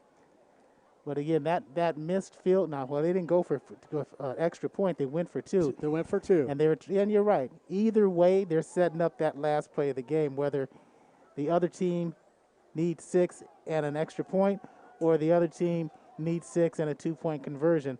That was the setup for the last play. Always exciting. Little Fullerton College football here on sports@usa.net. Joseph Pavlovich, Corey Neyland, and the old guy up here on sports@usa.net watching exciting community college football. The Falcons have played an excellent game. Last week was not an aberration. It was the real deal. And they have played the Hornets close to the vest.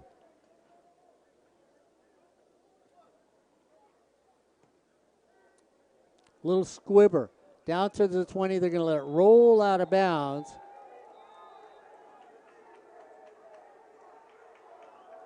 And Corey, it's just so interesting to watch what's going on out there. I mean, if you get a legal opportunity to flatten somebody, you've seen people take advantage of it.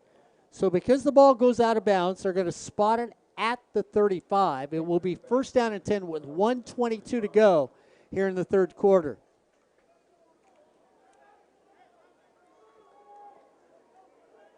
McConnell comes back out at quarterback. Lago now in at running back for the Falcons. They fake it. They hand it Luago.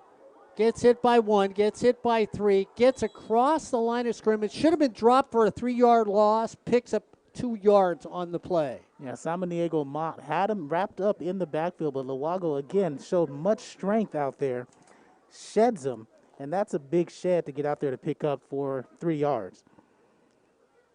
Luago stays in at running back. McConnell at quarterback. Bailey Torres goes out wide to the right. Caldera comes out wide to the left. They go back. McConnell, it's a foot race over the middle, and they overshoot the receiver. And Corey, there was a little armbar grab in there. The ball was so overthrown, nobody reaches for a flag. But the defender was beat on the play. Yeah, Calderero had 2 steps on Jordan Wright. They picked on Jordan Wright a couple times. That 50-yard touchdown pass and reception to Bailey Torres in the first half came on a post pattern against Wright. This time they're doing a fly route, and again overthrown by McConnell. McConnell's dad here played at Cerritos back in '88. Van John says, and so again keeping the family tradition for the Falcons. Smith and Torres go to the top side of the field. McConnell goes back. Here comes the blitz. They're going to run a screen pass, overthrown, and even if it's complete, Corey, you would have had to have thrown a flag because the offensive line was 5 yards down the field, and now you get a flag from out in center field, and it should have been on the play. And I've never understood this. They don't call it unless the pass is completed, and the Hornets shoot themselves in the foot on a personal foul. And that's 3 personal fouls against the Hornets. And again, 3 personal fouls prolongs a drive that your defense plays well. And then you extend it for 15 yards and give Cerritos life. 32 seconds to go here in the third quarter. It's the Hornets 20, the Falcons 14 on SportsNetUSA.net. Smith goes out to the far right. Bailey Torres with him on that side. McConnell going to hand it up in the middle. Luago gets a gain of 7 on the play to the 40.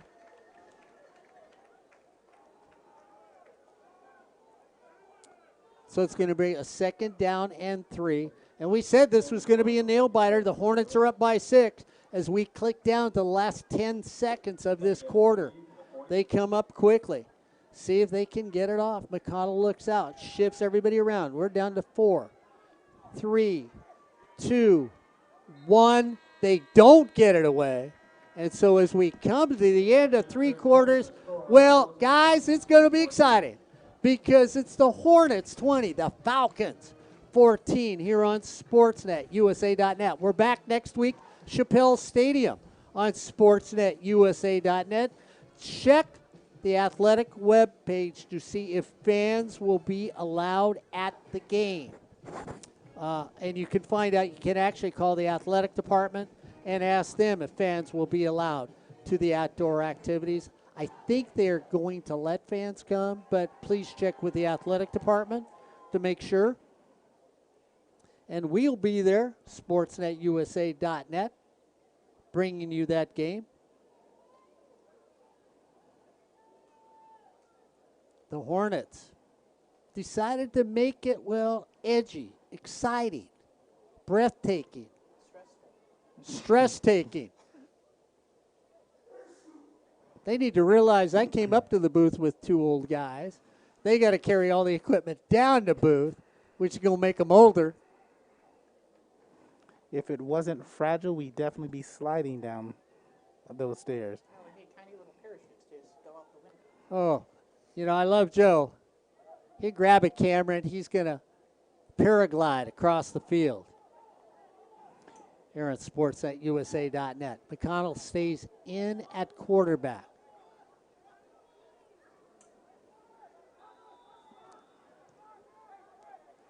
Second down and 2. McConnell hands it off. Booth takes it, gets hit at the line of scrimmage. Ball comes out. Hornets have the football.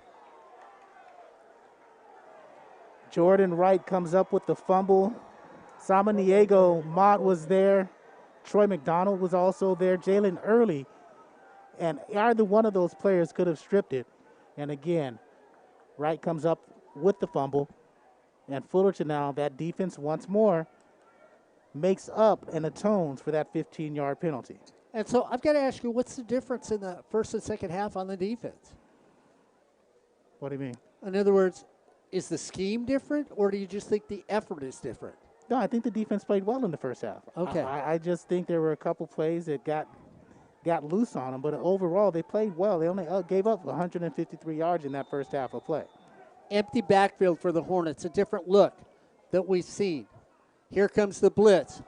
Throw it up in the air, looking for the receivers. Oh, just out of the reach of Kashawn Griffin, and you've got to love the fact Corey Neyland loves a quarterback that stands there, gets clobbered, but throws the football for a potential big go-ahead score. Yeah, and that was Michael Allen Reddy who came in and applied the pressure.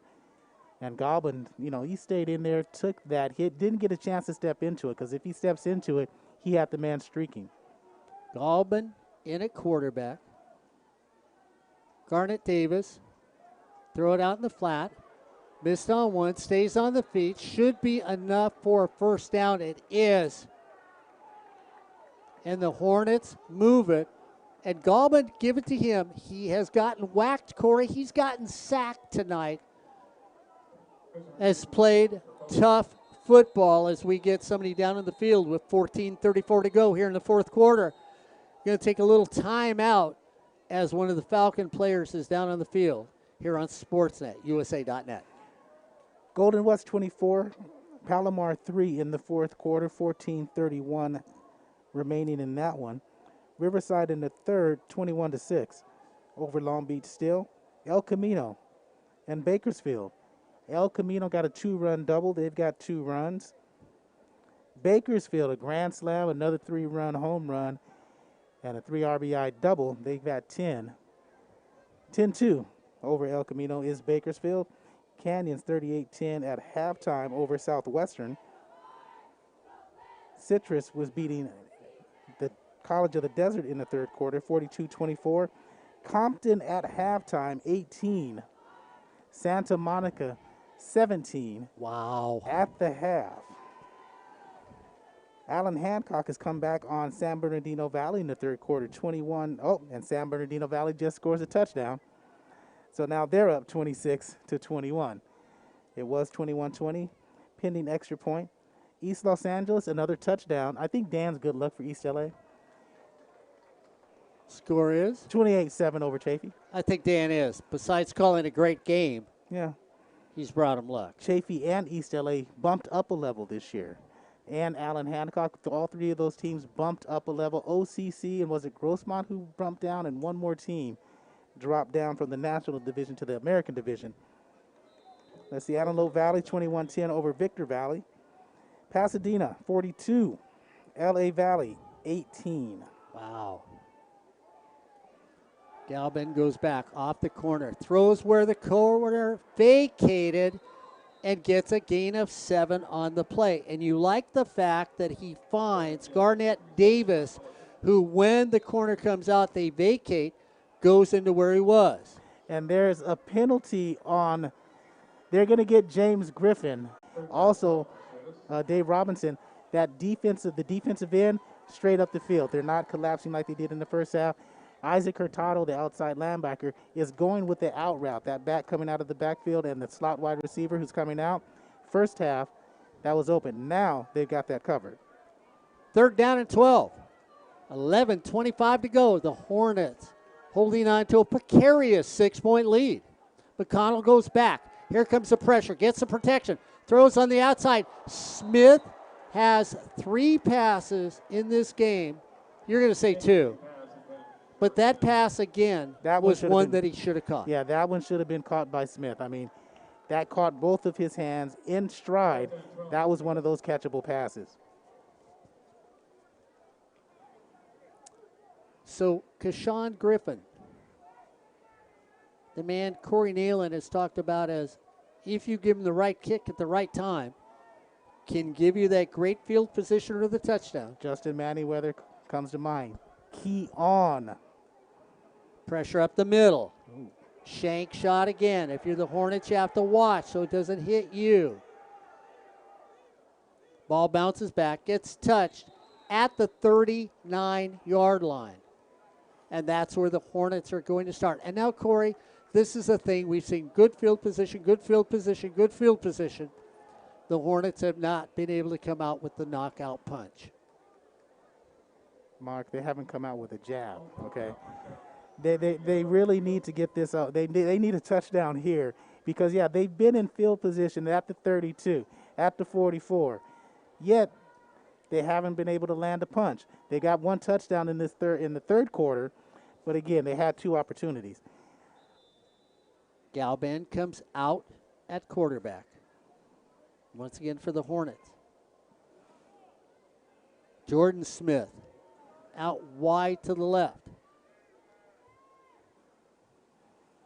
Galban looks over the defense, goes back, gets a block, looks right there, thrown on the money, turn, knocked out of bounds, and a receiver that looks the ball in all the way and brings it down, Corey Neyland, is Chris Kuntz, who has been good as a tight end. Yeah, he's out of La Habra.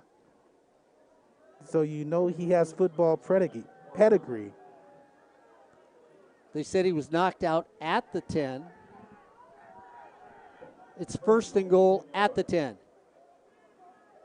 Brandon Rankins in the backfield, steps up even with Galban at quarterback. Galban looks over. They run a delay. Brandon Rankins goes up the middle, touchdown Hornets. That's number 3 tonight for Rankins. Big time.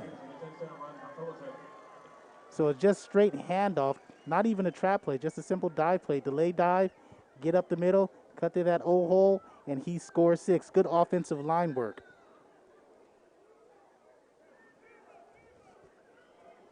So we'll see if the Hornets are going to go for 2 or kick a field goal.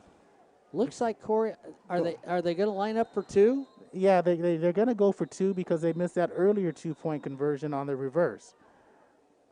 Or I should say only an end around. But again, they got to go for 2 to keep it a 2 touchdown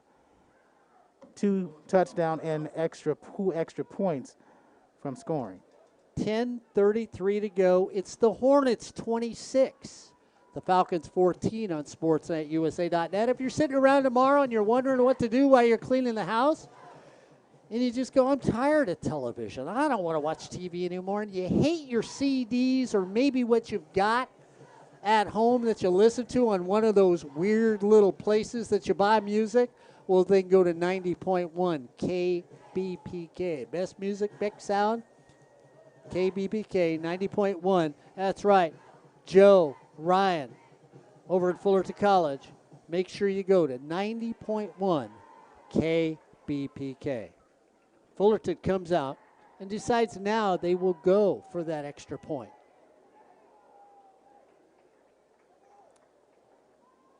Ball is spotted at the 10. You had 10 for the end zone, 20 yards.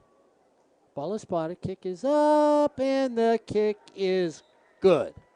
So with 10:33 to go, it's now my age in dog years. It's the Hornets 27, the Falcons 14 here on sportsnetusa.net. 1033? 1033? Well, it's 6 years for every year, so okay. you know. And like we said, kick the extra point. I heard Joe down there to get you. the whole time. Joe was on the computer typing away, saying, "Let me just make it 27 because you know what? You just need to kick that extra point because that's what Joe would have done at the time." I'm down here in the comments. He's in the comment section, so hey, if you want to send in a comment, Joe will answer you. Joe is marked as good looking as his commentary. Better. You know, Joe. I was going to take a picture of all of us up here in the booth. Your camera's wide angle? Yeah, it's got to be. I haven't worked out in 5 years. Gotta be. I like that. Hornets up by 13 now. Taking it to 8. Look to go down to the outside. There's an alley. Got to make the tackle. They don't. But the Falcons come away with great field position. And it looked like that was Harris on the return. Great crowds on both sides of the field. They're standing up over on the Hornet side. McConnell comes back out at quarterback. Smith goes to the far side of the field. Smith, Bailey Torres to the far side of the field. McConnell at quarterback. Booth at running back. First down and 10 at the 38. They hand it off to Booth. Gets a yard on that running play. Sean Morris had an outstanding game thus far. He's got 3 tackles, make it 4 tackles now. Been plugging up that hole as well. Dunkirk back in for him. Dunnick back in for him. Second down and a long 9. Smith stays on the far side of the field. Torres comes to the short side of the field. McConnell at quarterback. Big second down and 9 yards for the Falcons. Changing up the play. Hornets walk up the line of scrimmage. Back off. They run it one more time. Up the middle. The scrum is going on. They're going to mark him down just short of the 45. And that's Elijah again. Elijah, last 2 years ago, it was Elijah Mott. Someone's asking for time on the clock. 9:30 to go here in the fourth quarter. We're under 10 minutes. The Hornets up by 13. It's the Hornets 27. The Falcons 14 on SportsNetUSA.net. Tight formation for the Hornets now. Booth stays in the backfield. Torres and Smith go to the far side of the field, stacked behind each other. McConnell feels the pressure up the middle. Gets away from one, but he becomes a Hornet sandwich at the 31-yard line. And there was Dunnick, who's in there first. And again, strategic blitzing, situational blitzing for Brian Crooks and his defense. Dunnick was in there first. Also, Jalen Early, you saw number 33 fly through there. And Cameron Robinson, number 30, you saw there out of George Bush in Texas. They get the sack and a timely play. That's the second sack of the game for the Hornets. 8:35 to go in the fourth quarter. The clock is ticking. The Hornets will get the ball back with a 13-point lead. Keshawn Griffin, the deep back, stands at his own 30. Here comes the pressure. They've already blocked one. Griffin takes off running, looks for the bounce, doesn't get the bounce towards himself, and it's going to dribble out of bounds right at the 35. So with the ball going out of bounds, it's 8:15 here in the fourth quarter. It's your Hornets 27, the Falcons 14 here on SportsNetUSA.net. Next week we're at Chappelle Stadium here on SportsNetUSA.net. Canyons comes to Chappelle. College of the Canyons, who's ranked, Yes, they are ranked. who always plays well against the Hornets. Yeah, they were in the championship game a couple years ago. No, that was Ventura. Or was it Canyons? Versus Laney. Anyway, Laney won. And I always forget if that couple years ago if it was either Canyons right before Riverside won it in 19. Galban back in at quarterback. Keeps it himself. Nobody touches him. Straight arm somebody, then gets hit. But after a gain of 4, he gets almost to the 40-yard line. Coleman there. Solid 4 yards on the play, and the clock goes. You want that grinding drive right now if you're a Hornet fan. I'm going to say this is going to be against the Hornets because I thought I saw the center double clutch. And it is. A double clutch on the center. Illegal procedure moves the Hornets 5 yards back. Falcons didn't get into that zone, that neutral zone. And so with that double clutch, that's a penalty. You know, double clutching really never works anyway. It doesn't work on your jump shot. Doesn't work here for a center. Yeah, but if you've got an old VW van, that double clutch helps you get up a hill. It's noisy, but you get up the hill. Second down and 11. Galban goes back, throws it across the middle, refusing to go down on a beautiful catch, Corey. And really, when you talk about getting wrestled and not being able to get taken down, I'm going to let you say his last name. Sanaki, Toby. Sanaki. I was just calling by his first name because I know he's going to get his last name wrong. Speaking of basketball, comes from a basketball high school, powerhouse, Oak Hill Academy in Virginia. That's where he comes from, known for their basketball. Man, they're producing great, really good wide receivers as well. He's got 2 big catches. First down for the Hornets at the 45. Falcons almost jump. Hornets are going to go deep. Should have been picked. And you wonder if Galban thought the receiver was coming back on the ball. He thought No. he had a free play because the Falcons jumped, but again, not in the neutral zone, so there's no flag there. So he was going deep to his receiver and just throwing up trying to make a play. It doesn't happen. Bijan Harris could have had an interception. So the Hornets walk away with a lucky nickel. Second down and 10. At the 45, Galban rolls out again, throws it quickly out the flat. Nobody's there to cover the receiver. Gets up to the 50. So the receivers are taking what they can get, Corey, to make it manageable. Because what they're doing is the Falcons in that third quarter, aggressive, that whole third quarter, putting pressure on Goblin and Edwards. Now those quick passing games are slowing that defense down just a bit to pick up those 5-6 yards at a time. Once again, pump fake, going deep, going for all of it. Down the middle of the field, can't get it there. Trying to get Kashawn Griffin going down the field and throws into double coverage and give the defense a very good coverage play on that for the Falcons. Yeah, had him early in the seam. So it had him early in that seam. Coleman was on the outside. King was on the inside.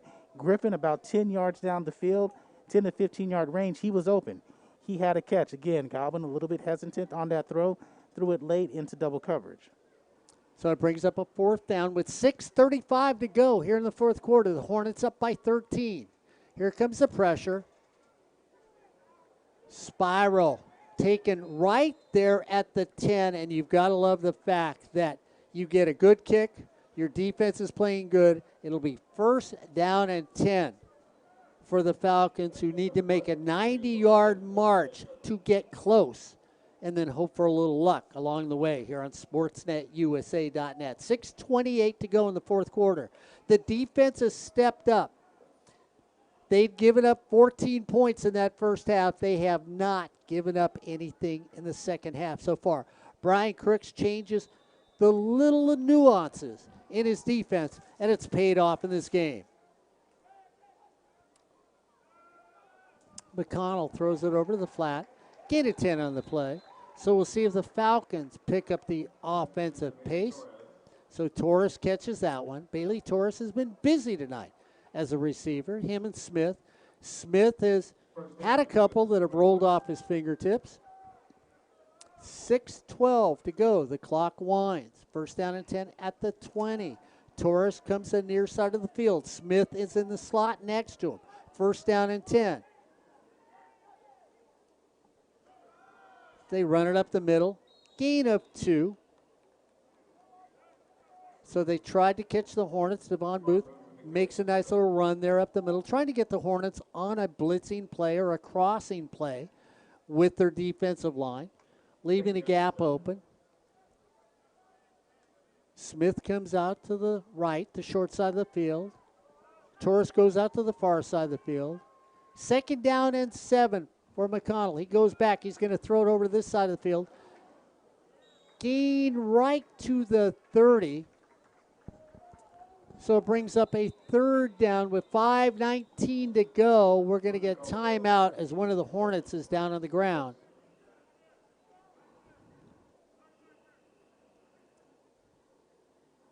And our training staff runs onto the field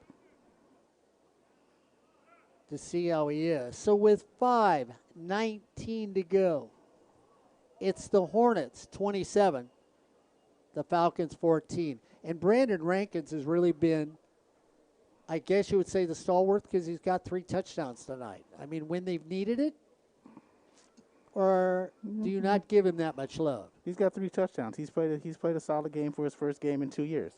I mean, 3 touchdowns, over 60 yards rushing.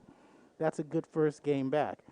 I just don't think there's been that consistency that Fullerton's had that you've seen over the last years during the Kerry Campbell's takeover in 2018. So you look at the offensive line, give them a little more love than anything else? Yeah, I think they're getting into it as well. It's one of those things that they've allowed 4 sacks. that passing game is not clicking. And here's another cliche for you, on all cylinders. And so, That's why you double clutch if you're not clicking on all cylinders. but again, as their first game of the season, it's still good because they're up 27-14. I'm sure when you and Ray and Ryan go this week to practice, there'll be a discussion of that. Well, yeah, we won, and that's what you hear. What was positive? We won. I'm going to let Joe. Joe, you first game you've been with us here for football on sports@usa.net. So you've been out there to meet Coach Campbell so many times. I've got to ask you your observation as a fan, what you liked about tonight's game. Well, I'd like to say there's lots of spirit out there. Lots of spirit out on the field. Everybody's really rearing to go. Talk about a cliche. I was going to say. Man. That's why we got Joe with us. Hornets come up. Here they come. They run a double reverse. They give it to Torres. Torres goes the outside. A block is made. Torres gets away from one, gets a first down, driven out of bounds, and we get, I can't see if we got a flag on the play or not, Yes, Corey. Mark, there's a flag there. There is a flag Yes, there? there Okay, is. okay. And they're going to call a flag for hitting a personal foul. Again, it's a bang play on the sideline from up here, and we don't have the best vantage point. It looked like he was going to step out of bounds, wasn't quite out of bounds yet. So if he's stepping to go out of bounds, that's a clean hit. Once he steps out of bounds, it's not. Again, officials say he was out of bounds, personal foul. So you tack on 15 more yards with 4:52 to go. They're at midfield. The Falcons down by 13. They'll take that 7 to start off with. McConnell going deep. By himself is Torres. Torres steps out of bounds. If he could have kept his balance, it's touchdown Falcons. And Jordan Wright, who was injured, hopped off the field. That's your starting corner. Tony Reeves comes in, and they beat that side of the field with Bailey Reeves, his second long reception of the evening. They mark him out at the 14, and McConnell adds to his numbers tonight. Devin Booth in the backfield with him. Hornets sneak up. Here comes the pressure. Throws it over the flat. He skips it, and they do call it incomplete. Second down and 10. So a little skip pass. If you're one of the officials from Saddleback game many years ago, that was a completion. We still have that on film here on sports@usa.net. But since you're not, it's called incomplete. Smith in tight on the left side. Devin Booth, the running back. McConnell, the quarterback. They fake it. They throw to the flat. Knocked up, knocked down. Athletic defensive play. The freshman from Cyprus, Isaac Hurtado, stands 6'3", went 6'6", to deflect that pass and knock it down. Third down and 10 from the 15-yard line. 4 minutes to go here in the fourth quarter. The Hornets are up by 13 on sports.usa.net.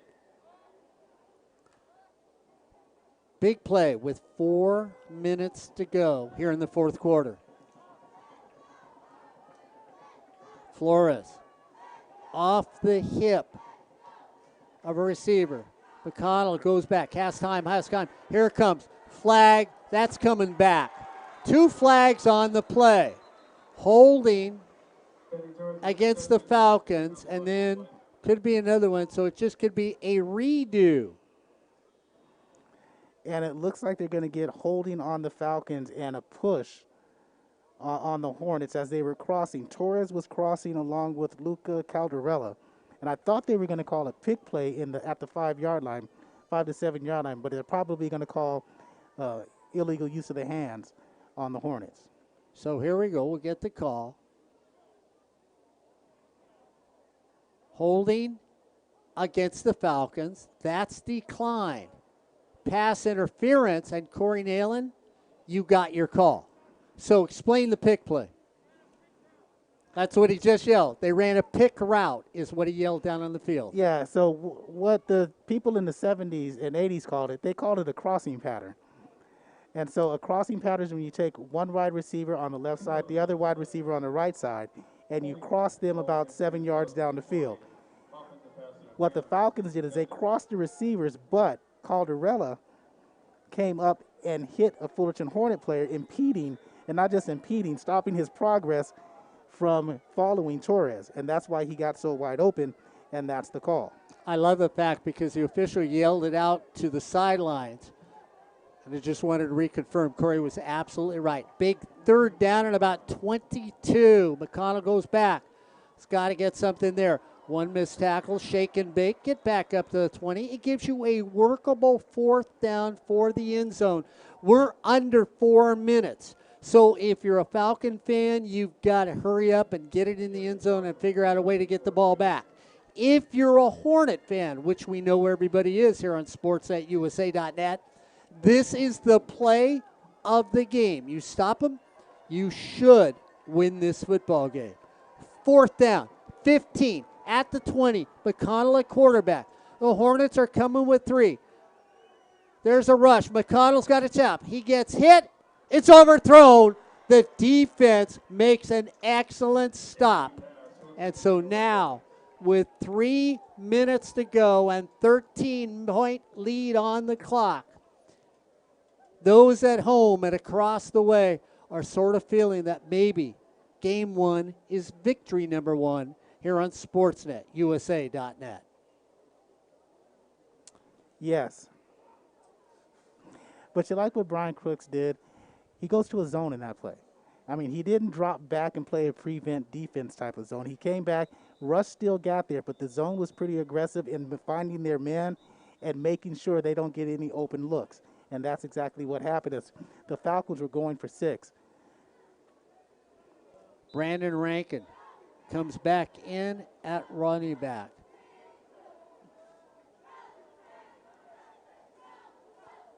Galban at quarterback. They hand it off to Brandon Rankin. He gets hit behind the line of scrimmage, but he gets a gain of 2. We get an immediate timeout with 3:11 to go.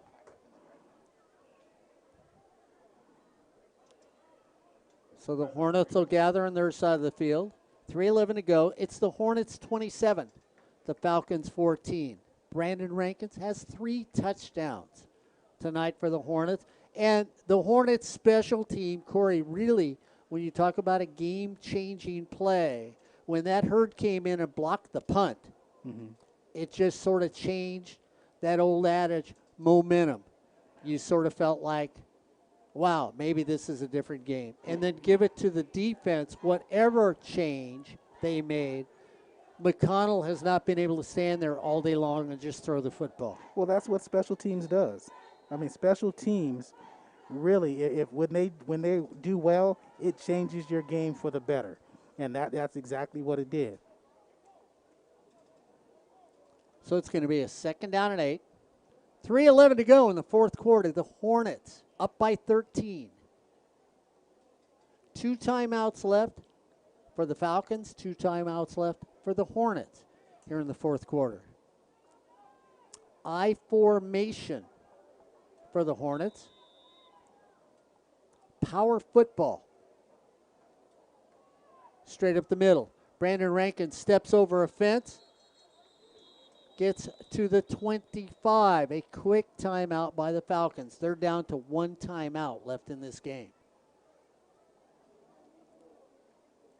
We're right at 3 minutes here on sports@usa.net. Next week, the Hornets end up playing at home. And yes, the Hornets do have a home. That's right. Stadium, a year away, on campus at Fullerton College. New turf comes in December. And then next year, they will be playing at home And we have been invited. We'll see.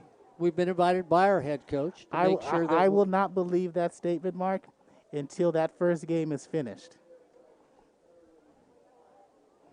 Well, if I win, I will not accept, nor will I condone any nomination to be reelected. So, statements that have been made around the world that you sort of wonder about. But supposedly the new turf will come in December, and they will have a home field the year after. We are very fortunate to be around the team so long that the old guy and the old guy have been invited to come back for one more year to at least be able to call home when we're calling games.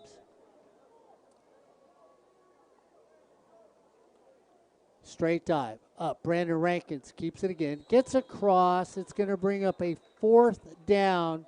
And the Falcons called their last timeout.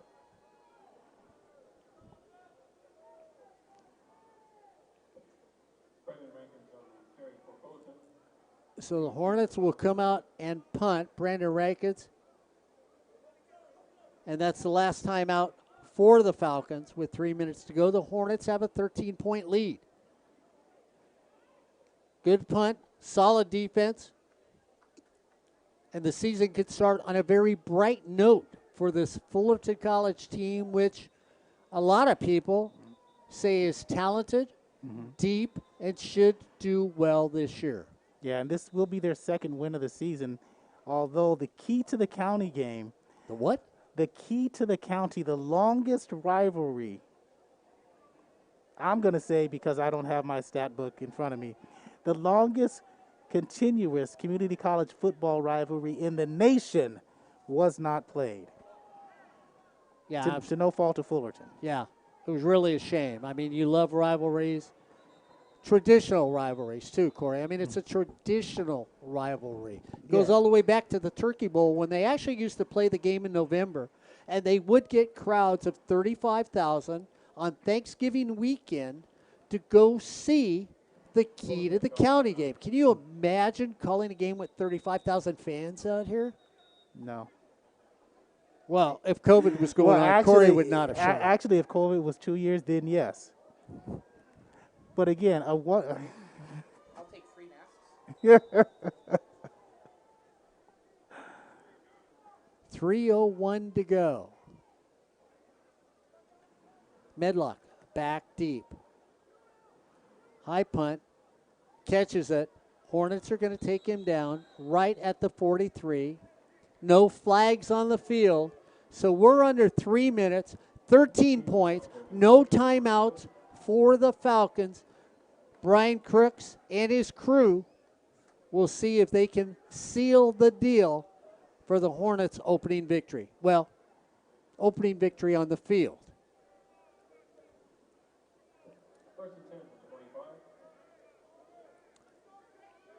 Torres to the near side of the field. Smith to the far side of the field. McConnell in at quarterback.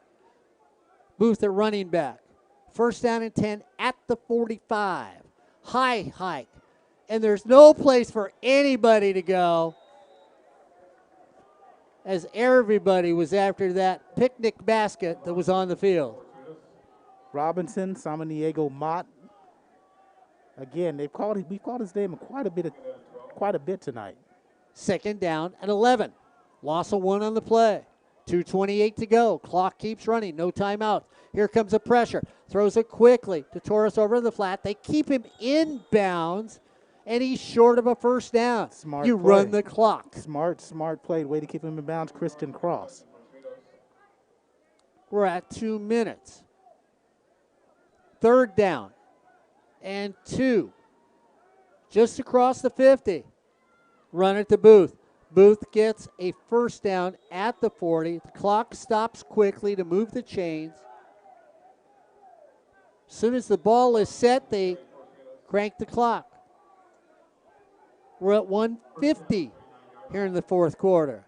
McConnell looks over, tries to set his troops. Defense backs up. Safeties go back deep. Throw it over to the flat. Just short of, are they going to give him a first? They give him a first. You stop the clock, you move the chains. I thought it was just going to be short. And again, they made the adjustment earlier in the second half, Mark, with that out pattern. Let's see if they make the adjustment here as well. 1:30 to go. They throw it over to the other side. Incomplete pass. That'll stop the clock. Second down and 10, right at the 27. 1 minute, 25 seconds, 13 points to give you that victory. And the problem here for Cerritos is you're going to have to think about going down the field. And the way the safeties are playing right now, Chandler Brown is one of the safeties, and the other safety is, who is that? Jonathan Smith. If you go down the field, they're just praying for you to come down so they can pick that off. Bailey Torres. Smith comes this side of the field. Devon Booth, the running back. McConnell feels the pressure. They go over to this side of the field. Keep him in bounds. Hold him up. Don't throw him down. No flag. And I know if you're the Falcons, but there's no flag. He just picked him up and set him down. And that's the adjustment that they make. Isaac Hurtado comes up, and he's now on the outside to that receiver, and they can't go anywhere, keeping him inbounds. Clock keeps running. We're at 1 minute. Third down and 7. McConnell looks back. Here comes the pressure. They go to the other side of the field. Want to keep him in down. One missed tackle. Keep him up. They eventually ride him out of bounds, but we're at 46 seconds. First and 10 at the 15, and you're down by 13. The Hornets should have a victory tonight. Going side to side, Fullerton will take that all game. Well, for the last 45 seconds, because you're giving up crucial time instead of going downfield. They crank the clock. We're at 40. McConnell comes back, looks for the end zone. Incomplete pass. We're down at 35. It's the Hornets 27, the Falcons 14, 35 seconds to go. 35 seconds to go for the Falcons. First victory in a couple of years here on Sportsnet, USA.net. Oh, the Falcons, not the Falcons, the Hornets. Excuse me, I'm so excited that our team finally gets a chance to play and come away with a victory here on Sportsnet, USA.net.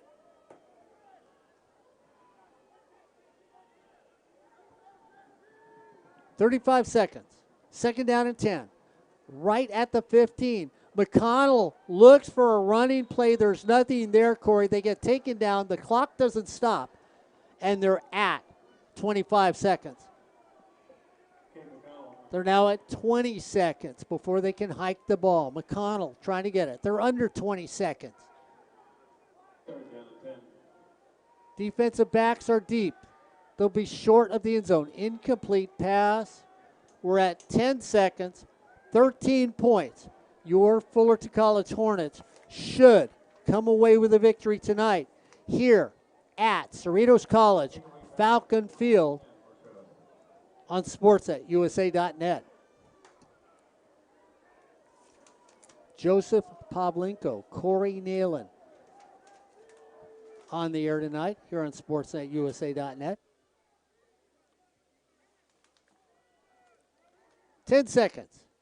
Fourth down and 11.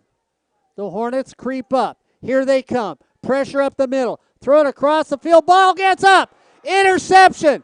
And the Hornets defense comes away with another big turnover in the game. And that's Chandler Brown, the freshman from La Mirada High School. And we get a personal foul against both teams at the end of this game, as the clock goes down to 0. So they should. I mean, Corey, normally a game can't end on a penalty.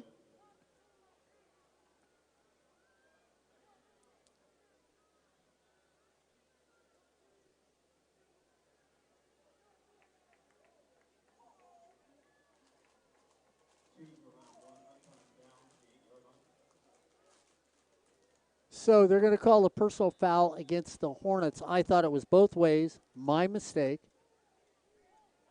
We're down to 0. Last play of the game.